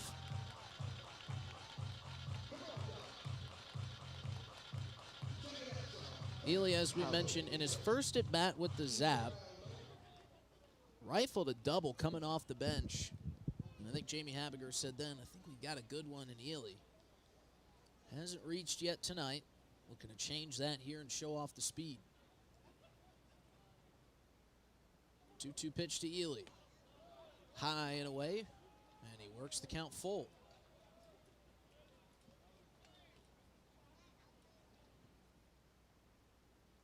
You don't see as much bunting as you used to. Obviously, with a 3-2 count, probably not going to see one here. You see some teams in the MLB bringing the bunt back. Payoff pitch to Ely. Inside, and he goes down looking. He was taken off for first, but Weston Northrup said that one caught a piece. So that'll be the second out of the inning. Dom DeCarlo still stands at second. And we'll head to the 9 spot in the lineup, Caden Bazanski. I'm sure Jamie feels pretty good about having a 400 hitter in the 9 spot of the lineup. Sets up the top of your lineup in the heart of it pretty well. Wickwire comes set. And he'll turn and look back at DeCarlo. DeCarlo shows him the numbers as he scampers back to second.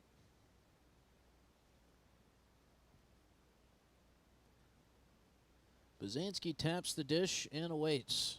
Wickwire with a peek at DeCarlo, now delivers. This one gets away from Chai. DeCarlo's going to take third.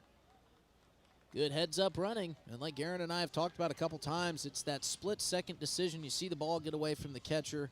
You got to make the decision then and there, and that's something that Zap base runners have done really well with. So DeCarlo down to third. Zap leading 8-0 here in the bottom of the 5th. 2 outs. And in the dirt, good block there by Chai.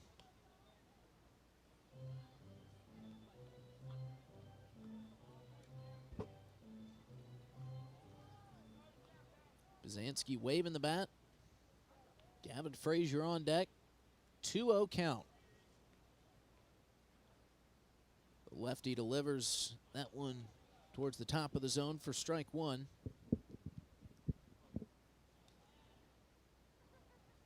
Bazanski's got a pretty sizable gap in left center. If he can drive one that way,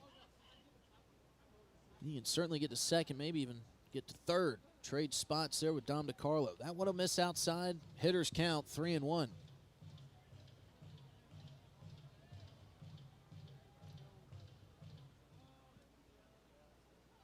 Couple folks over at the merch store getting set up with some Zap gear. 3-1. Catches the outside corner, 3-2. Well-placed fastball there from Wickwire.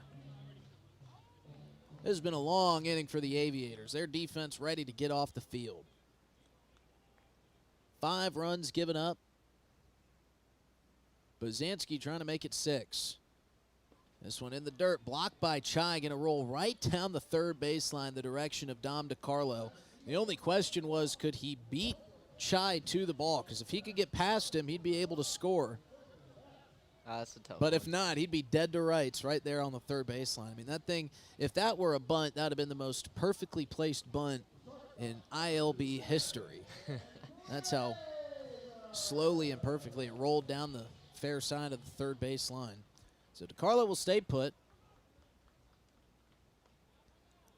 Bazanski will take his base, and we're back to the top of the lineup. Gavin Frazier stepping in.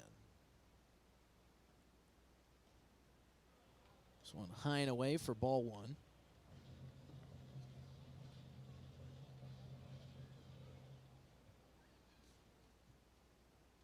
Runners on first and third with 2 outs. Gavin Frazier. Did he wear one again? This one gets away from Chai. DeCarlo will slowly trot to home and score. Everybody just kind of stayed put. Yeah, I didn't know if that hit him. Or Yeah, I if think that got that's by what him. everybody was trying to figure out. But it got by Chai either way, so it makes it 9-0. Dom DeCarlo almost casually strolled to home.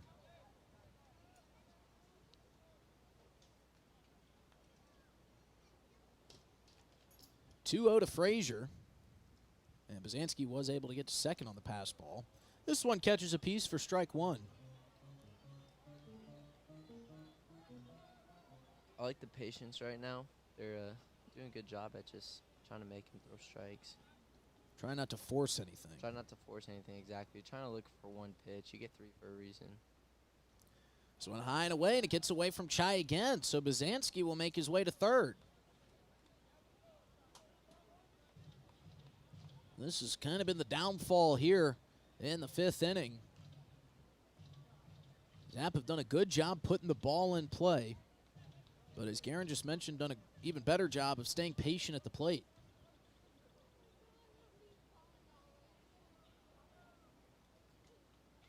Wickwire comes set. Bazanski 90 feet away at third. 9-0 Zap here after a huge 5th inning. This one fouled back into the backstop. That'll run the count full.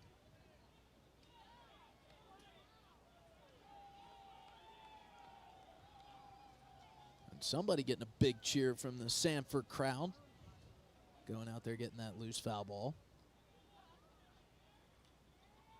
He's showing up the heart signal. Rowdy portion of the ballpark over there down the third base line. I love it. 3-2 pitch. Oh. And what do you know? Gavin Frazier, for the 2nd time tonight and for the nth time this season, is hit by another pitch. They got to start doing like a giveaway. You know, we talked about the beer batter. Maybe do something with the hit by pitch machine that has been Gavin Frazier and the rest of the Zap. They're going to come out and talk with Wickwire, try to settle him down a little bit, maybe take the ball from him. I don't think that's the case. The Aviators bullpen is up and working. They got a right-hander moving around down there, throwing some warm-up tosses. And they're just going to have a chat with Wickwire here. Ty Farwell in the on-deck circle. Mason Melton at the plate.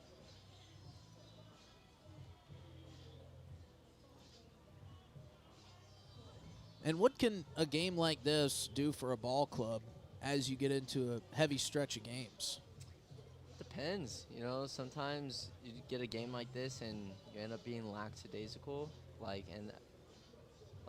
getting a little too comfortable, maybe. Got too comfortable, and that's how we lost that second game against the Aviators last time. You know, I think we got a little too comfortable, like we came in like we're gonna win, and that's something I'm about to remind them if we end up when you get down there. No, you got to say if you can't be too confident. You never know, but yeah, just to stay focused and not focused, because, exactly. like you said, the top of this Aviators lineup can do some damage, and they can swing the bat well. And you know that's the great thing about baseball. You're never out of the woods until that 27th out is recorded. I mean, it's definitely a lot harder when you're down 9, but this could be it can happen. It's good to keep your foot on the gas pedal. They'll check on the runner at first base as Gavin Frazier's back diving safely. Here's one of those first and third situations Guerin was talking about. A little bit more difficult to pick up the delivery from a left-handed pitcher if you're Gavin Frazier over at first. Wickwire with a couple peaks now delivers. This one gets by Chai, and everybody's going to move up 90 feet. Bazanski will score. Gavin turning around second, taking a peek back at home plate, and he retreats. And that run will make it 10-0. 7 runs in this bottom of the 5th inning for the Zap. An offensive explosion here. And now, if this were to stand, got cut down on a couple innings for your pinch hit appearance, but I'll put in a good word with Jamie. I'm thinking about texting him and be like, hey, you want me to come down for the bottom of 6? First pitch. Well, not the first pitch. That first pitch was a ball. That went in there for a strike. Yeah, we were talking about the method of communication. I was hoping that he was going to come out of the dugout and give you a good signal, a little signal, like a third base coach would. Here's the 1-1. This one on the inside corner. Melton's got some dirt on the shirt. He has played well today, driven in a run, made an unbelievable stab at third base. Showed off the leather defensively. This one runs inside, makes the count 3-1. And, you know, not to speak it out of existence, but just thinking strategically with the run rule limit in the ILB, if this were to stand to the 7th inning, also benefits the bullpen quite a bit. You've had a great start out of Cy Taylor. Probably, I mean, nobody down in the bullpen. I can't imagine they'd go to anybody else right now as this one misses high for ball 4. Yeah, no, I mean, we're about to play 11 more games. Right. So getting a start. Save as many arms as you can. Literally the only downfall is Cy's arm sore, so he probably won't play shortstop the next day or 2 at least. Yeah, but with the way that you've had Caden Bazanski and Gavin Frazier to hold down that middle infield, you don't hate having to give him a couple days to rest up that arm, I'm sure. No, definitely not. Probably give him some ABs somehow. Certainly would trade this start. If you were to say, hey, I'll take a start like this versus having you out at shortstop for the next couple days, I think Jamie Habiger would take the production that Cy Taylor's given him tonight. Oh, definitely. Farwell climbs in. First pitch to him is low for ball 1.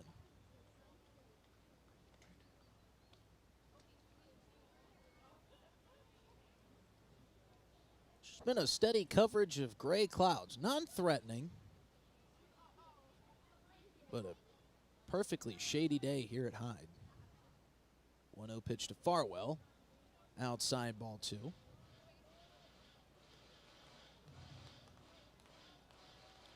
Looking ahead to the next couple days.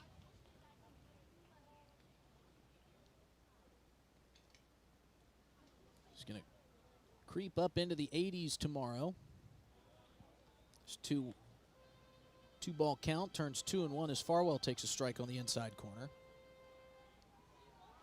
Progressively gets warmer throughout the weekend. High of 84 on Saturday, high of 91 on Sunday. Wickwire delivers the 2-1. This is in the dirt, gets by Chai. Everybody will move up. So Frazier to third, Melton down to second, and a 3-1 count to Farwell. And Wickwire a ball away from loading the bases again in this inning.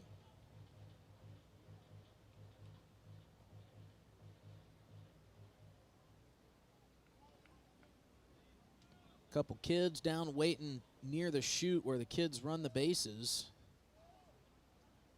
Trying to get there early, get that front spot in the line. Here's the 3-1 to Farwell. This one line foul. Bounces just by that car. You can see out into the Capitol Pond. Couple stray raindrops falling. Nothing crazy. Just a dusting, if you will. If it were snow, the ground would be melting it as we speak. Payoff pitch coming to Farwell. Wickwire trying to get out of the inning. This one chopped foul. Past first base coach and into right field.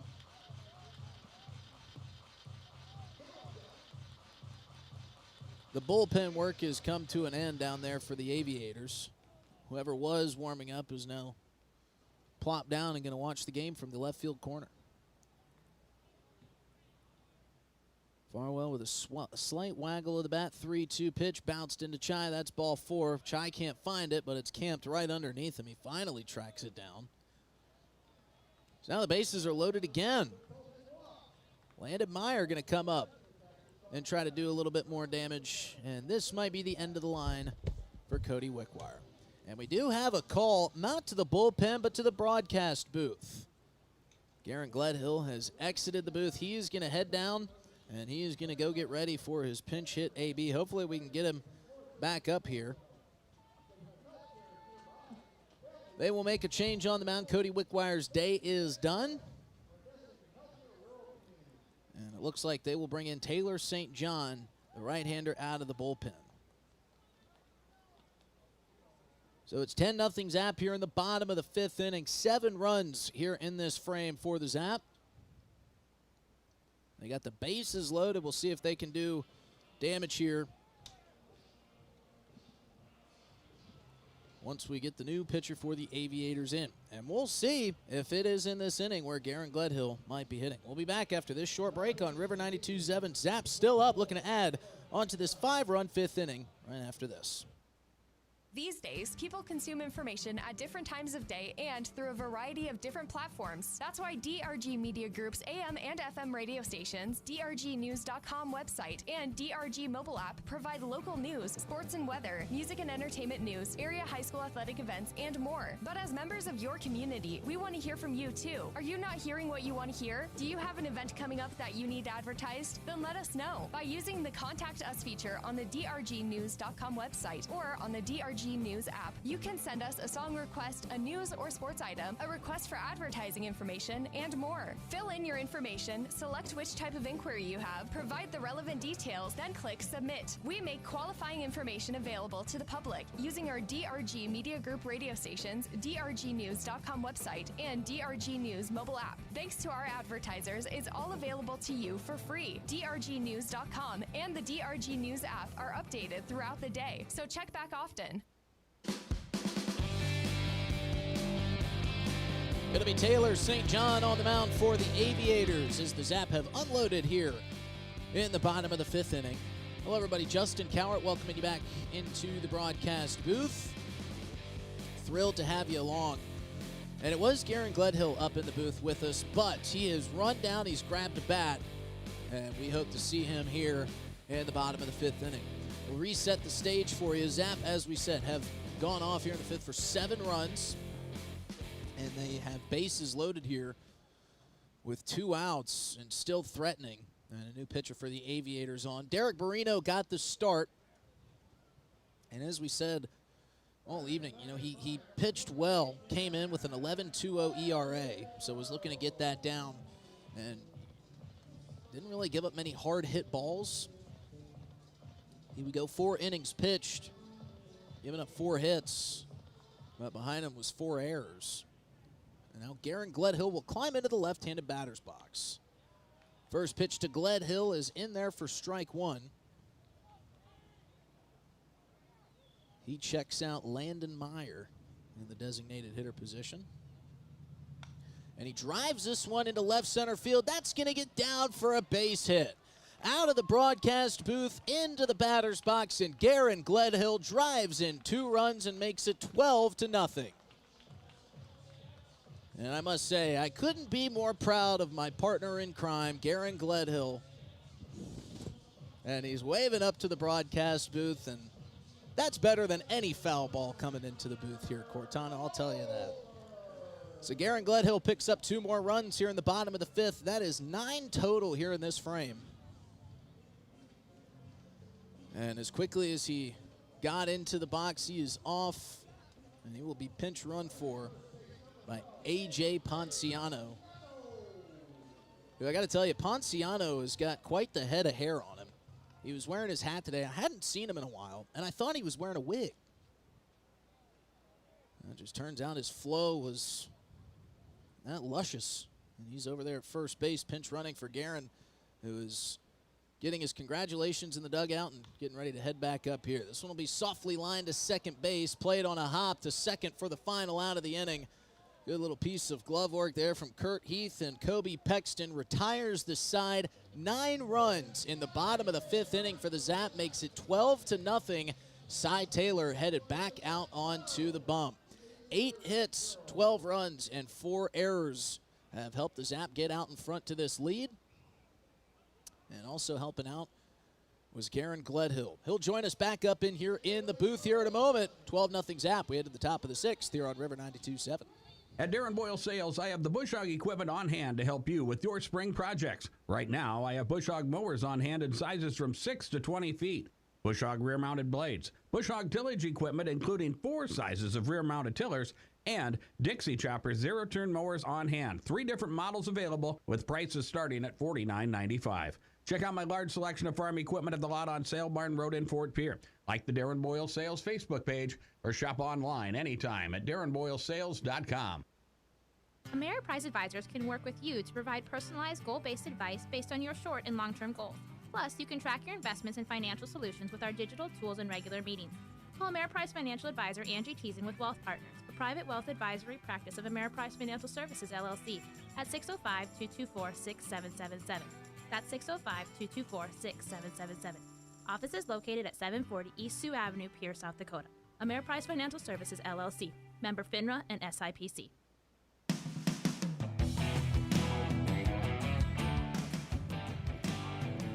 We cruise to the top of the 6th inning. It's 12-0 Zap. Cy Taylor back out on the mound, and Garen Gledhill back up in here with us in the booth.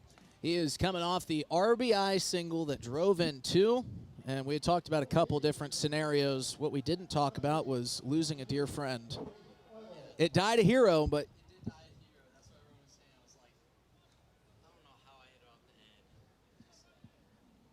for those of you wondering what we're talking about, unfortunately, Guerin's bat broke in the process of that 2 RBI single.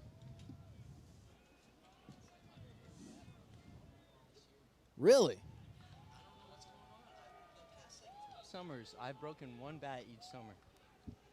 Like, I'll buy 2 bats, and this time I came in with 5 bats, and I was like, oh, this is way more than I need. You know, these are good pieces of wood. And then all of them broke, except for the worst piece of wood I have. It's just so sad. Cy Taylor back to work. This one, the 0-2 pitch, misses high and away for Oilo. Yep, Guerin Gledhill back in the booth with us after that base hit. Man, so much anticipation leading up to it, and you paid it off. That's pressure right there. Cy Taylor misses outside, makes the count 2-2. Yeah, the kid wasn't throwing that hard, so I was like, it kind of calmed me down a little bit once I saw that.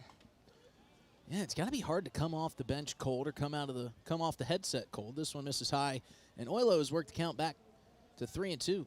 I kind of wish you'd give me a little bit more of a heads up. I tried to stretch in here, but swing and a miss for strike 3, and Oilo goes down. Another strikeout for Cy Taylor.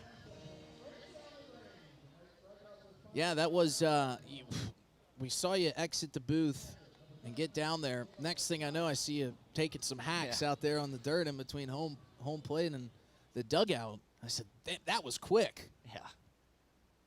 Swing and a miss for strike 1. I kind of figured it'd be in for Landon, but I thought they would let him go and then just let me pinch hit for someone else in the 6th. But I guess not. I saw him point at me. I was like, oh, I guess I'm going. And I pointed at him. He was like, yep. And I was like, all right. 0-1 here to Chai. That one misses outside. Farwell picks it up off the top of the padding on that outstretched right leg.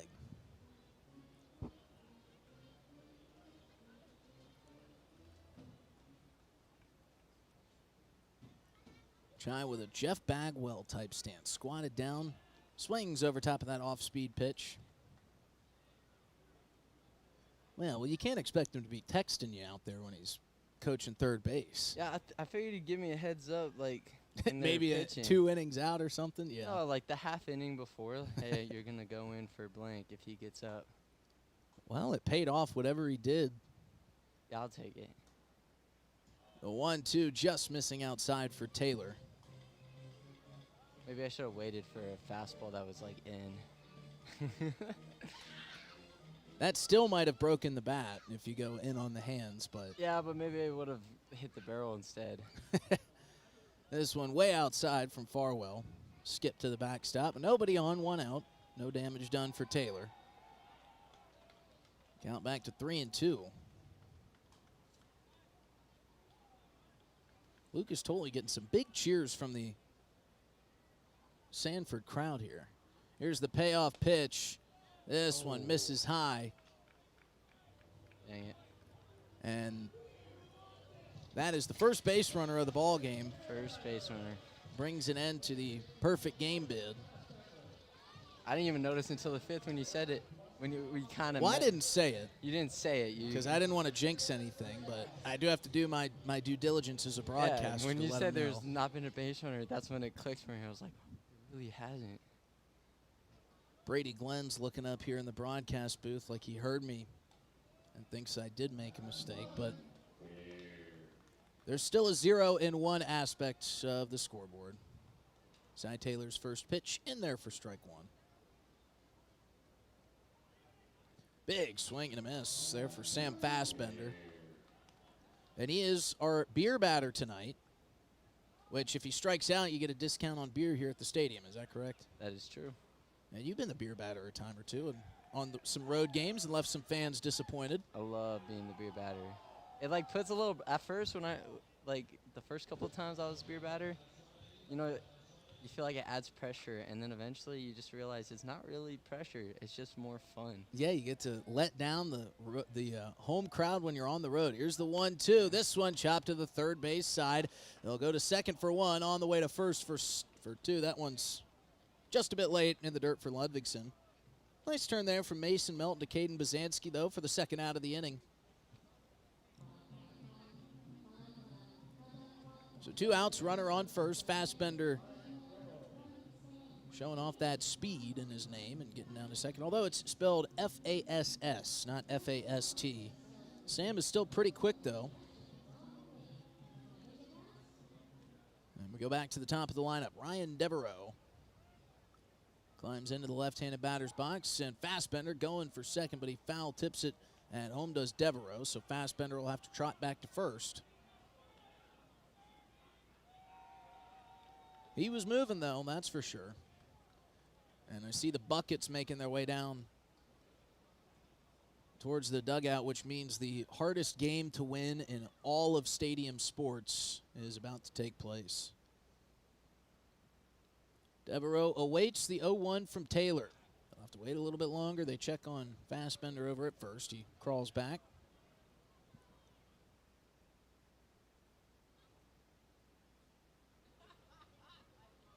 Taylor dangles the ball in his right hand while he looks for the sign. And he comes set in the glove. That one in the dirt. Good block there by Farwell.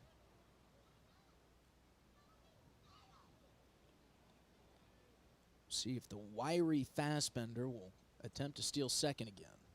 1-1 count, 2 outs here, top of the 6th. They'll check on Fassbender. That's close at first. But he was able to get under the tag. Bang, bang play. But a good call by umpire Weston Northrup. There goes Fassbender taking off for second. Farwell hitches on the throw. It's just a bit late. Fassbender's in, sliding feet first safely.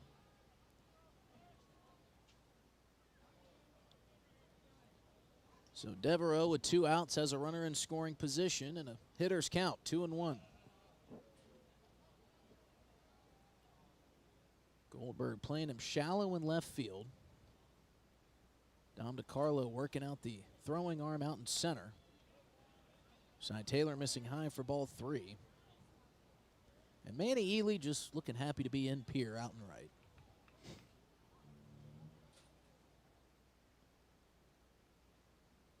Taylor with a peek back at second. Swing and a miss for strike 2. Big hack there from Devereaux. Couldn't catch up to the high speed from Cy Taylor. Where do you go here if you're Taylor? No idea. Maybe another fastball. We'll see. Here's the 3-2 off speed, and he gets a grounder softly to first. Ludvigsen gloves, Ludvigsen trots, and he steps on the bag for the 3rd out of the inning. So a walk provides the first base runner of the ball game for the Aviators, but that's it. Still 12-0 Zap here as we head to the bottom of the 6th inning. We'll be back here with the upcoming Zap at Bat here on River 92.7 and streaming live on drgnews.com. Since 1894, Ameriprise Financial has worked for their clients' futures, helping millions of Americans retire on their terms. I'm Rick Doctor, a financial advisor with Wealth Partners, a private wealth advisory practice of Ameriprise Financial Services, LLC. I remain true to the vision of always putting clients first. I am ready to help you get where you want to be. Offices located at 740 East Sioux Avenue, Capitol Creek Center, Pierre, South Dakota. Ameriprise Financial Services, LLC. Member FINRA and SIPC. Your best round of the year is waiting for you just 1 mile north of Fort Pierre on Highway 1806 at Dunes Golf. Play 9 or 18 holes, pay by the round, save with a punch card, or become a member for unlimited play. And Dunes Golf is a great location for group outings or a summer play day. Call 605-223-2525 or see golfdunes.com. 18 holes and a driving range beautifully nestled alongside the Missouri River. It's Dunes Golf.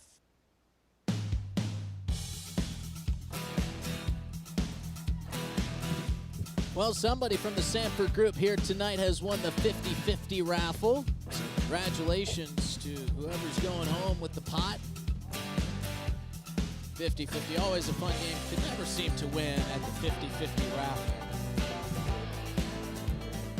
But good for that gentleman over there on the third base side. That's been a rowdy part of the crowd here this afternoon. So glad somebody from that vicinity is going home with the winning ticket.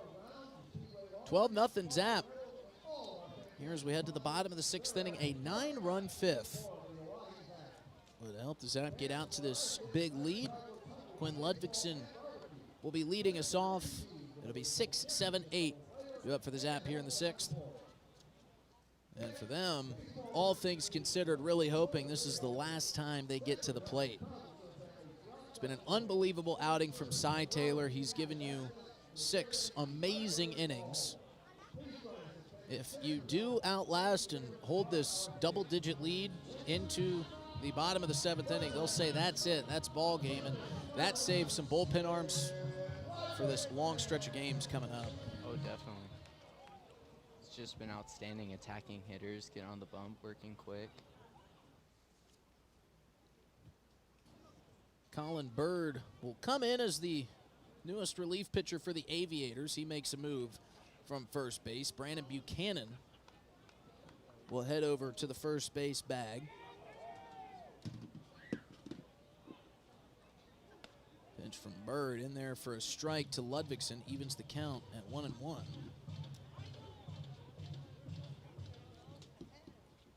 And we'll tell you who's over at third once we get a look at the number. Here's the 1-1. This one driven high towards the shortstop, Kobe Pexton. Waves everybody off, and on the outskirts of the infield makes the catch for out number 1. Jax Medeiros has checked in over at third. So officially, Colin Bird on the mound, Brandon Buchanan over at first, and Jax Medeiros in at third.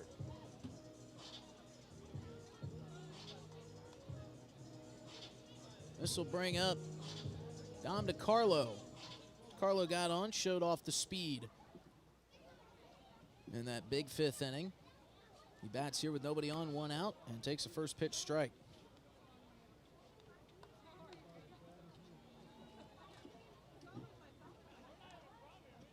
Bird set at the belt, front facing.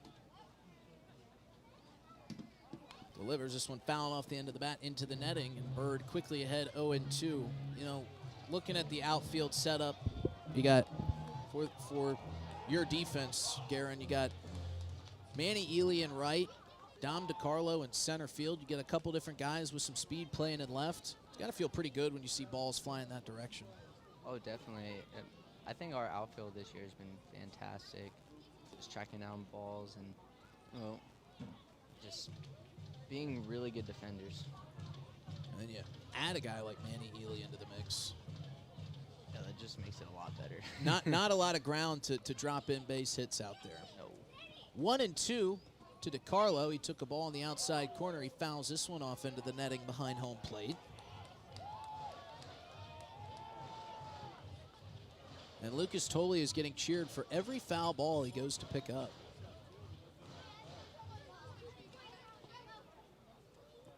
Bird set ahead 1-2.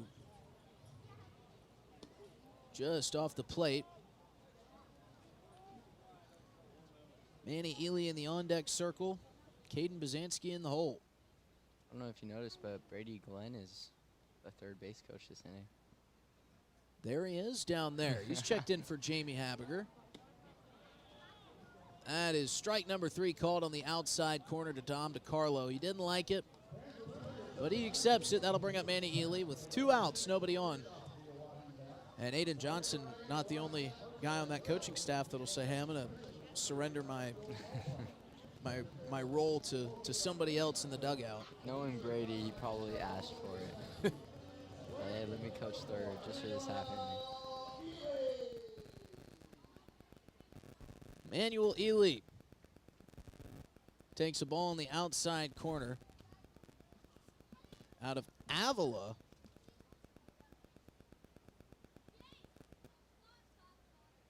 Which I thought was pronounced Avila, but he quickly corrected me. Here's the 1-0 to Ely. Make it 2-0. That misses low. But he did so with a smile. Haven't seen him on the base paths here yet tonight. But he can put one in play, get out there, and get moving around. Here's the 2-0. Make it 3-0. He's way ahead. And let's see if Brady Glenn gives him the green light.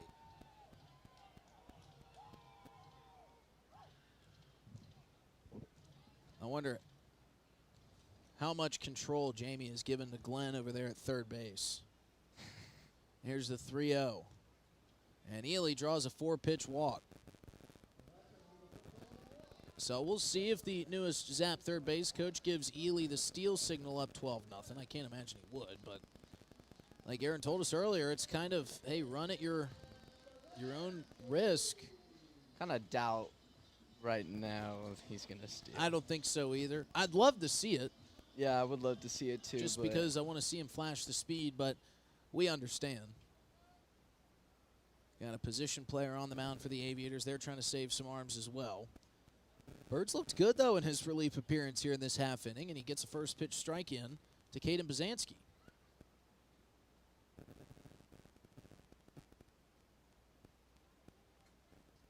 Bird ahead 0-1. This one misses high and away for ball one. And who knows, maybe as a relief pitcher, that's just what you need, is to go into a situation, kind of not expecting a lot. Just saying, hey, I'm just going to throw some balls, see if I can fire some strikes. Bird ahead 1-1. And he's ahead 1-2.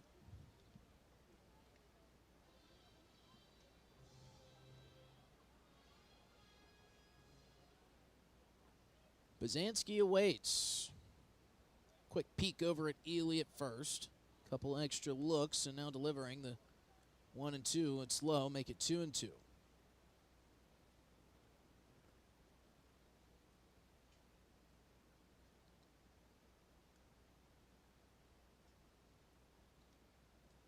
One on, two out, chopped towards the left side.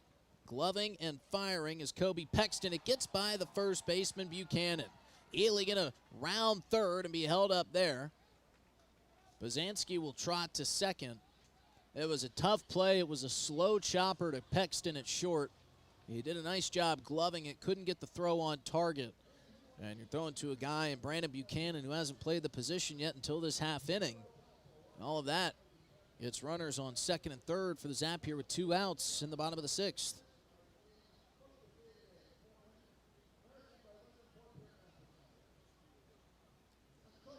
Interestingly enough, looks like Brody Oilo just got some sunglasses from somebody in the bullpen as Gavin Frazier takes a first pitch strike from Bird, but there's no sun to speak of, really. We've just had cloud coverage here the whole afternoon. I don't know if there's a light that might be getting in Oilo's eyes. I don't know. He's not wearing them, though. Yeah, that's what's interesting. He got the sunglasses from his partner in the bullpen, but he's not doing anything with them. 1-1 count. That one missed outside to Frazier. And he lines this one softly into center field. That's going to get down for a base hit. 1 run will score. Throw coming in from Fassbender is off the mark. Diving in head first and sliding safely is Bazanski. It's a 2-run single. And Gavin Frazier will take second on the pass ball at home. That makes it 14-0. We've got a football score here in Central South Dakota. Good piece of hitting there again from Gavin Frazier, just sticking his bat out. Got it a little bit off the end of the barrel, but dropped it into some open grass, and that's when good things happen.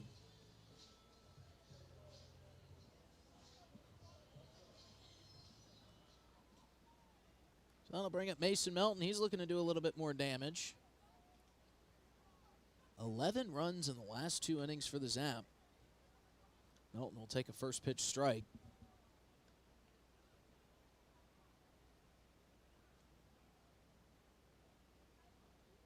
Been a lot of that, though. Balls off the end of the bat, just kind of seeing eye singles. This one's driven well by Melton, but right out into center to Sam Fassbender. He'll squeeze it on a line. We head to the top of the 7th inning. Cy Taylor going to go for the abbreviated complete game. We'll see if he can get the final 3 outs here on the other side of this break. You're listening to Zap Baseball on River 92.7 and DRGnews.com. Since 1894, Ameriprise Financial has worked for their clients' futures, helping millions of Americans retire on their terms. I'm Rick Doctor, a financial advisor with Wealth Partners, a private wealth advisory practice of Ameriprise Financial Services, LLC. I remain true to the vision of always putting clients first. I am ready to help you get where you want to be. Offices located at 740 East Sioux Avenue, Capital Creek Center, Pierre, South Dakota. Ameriprise Financial Services, LLC, member FINRA and SIPC. Your best round of the year is waiting for you just 1 mile north of Fort Pierre on Highway 1806 at Dunes Golf. Play 9 or 18 holes, pay by the round, save with a punch card, or become a member for unlimited play. And Dunes Golf is a great location for group outings or a summer play day. Call 605-223-2525 or see golfdunes.com. 18 holes and a driving range beautifully nestled alongside the Missouri River. It's Dunes Golf.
At Darren Boyle Sales, I have the bush hog equipment on hand to help you with your spring projects. Right now, I have bush hog mowers on hand in sizes from 6 to 20 feet.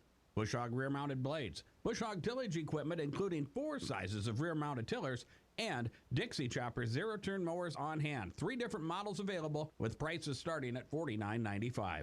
Check out my large selection of farm equipment at the lot on Sale Barn Road in Fort Pierre. Like the Darren Boyle Sales Facebook page or shop online anytime at darrenboylesales.com. Ameriprise Advisors can work with you to provide personalized, goal-based advice based on your short and long-term goals. Plus, you can track your investments and financial solutions with our digital tools and regular meetings. Call Ameriprise Financial Advisor Angie Teason with Wealth Partners, a private wealth advisory practice of Ameriprise Financial Services, LLC, at 605-224-6777. That's 605-224-6777. Office is located at 740 East Sioux Avenue, Pierre, South Dakota. Since 1894, Ameriprise Financial has worked for their clients' futures, helping millions of Americans retire on their terms. I'm Rick Doctor, a financial advisor with Wealth Partners, a private wealth advisory practice of Ameriprise Financial Services, LLC. I remain true to the vision of always putting clients first. I am ready to help you get where you want to be. Office is located at 740 East Sioux Avenue, Capitol Creek Center, Pierre, South Dakota. Ameriprise Financial Services, LLC, member FINRA and SIPC. Your best round of the year is waiting for you just 1 mile north of Fort Pierre on Highway 1806 at Dunes Golf. Play 9 or 18 holes, pay by the round, save with a punch card, or become a member for unlimited play. And Dunes Golf is a great location for group outings or a summer play day. Call 605-223-2525 or see golfdunes.com. 18 holes and a driving range beautifully nestled alongside the Missouri River. It's Dunes Golf.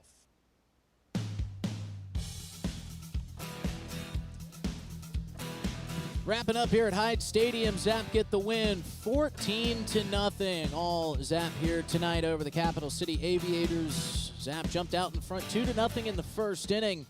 Gavin Frazier getting around on some stolen bases, and that was kind of the story of the night. Zap were aggressive on the base paths, took what was given to them, and took advantage of some errors. 5 on the night for the Aviators. Zap would score again in the bottom of the third to make it 3-0, and then everything unraveled at the bottom of the fifth. Zap scored 9 runs in the fifth, 2 more in the sixth.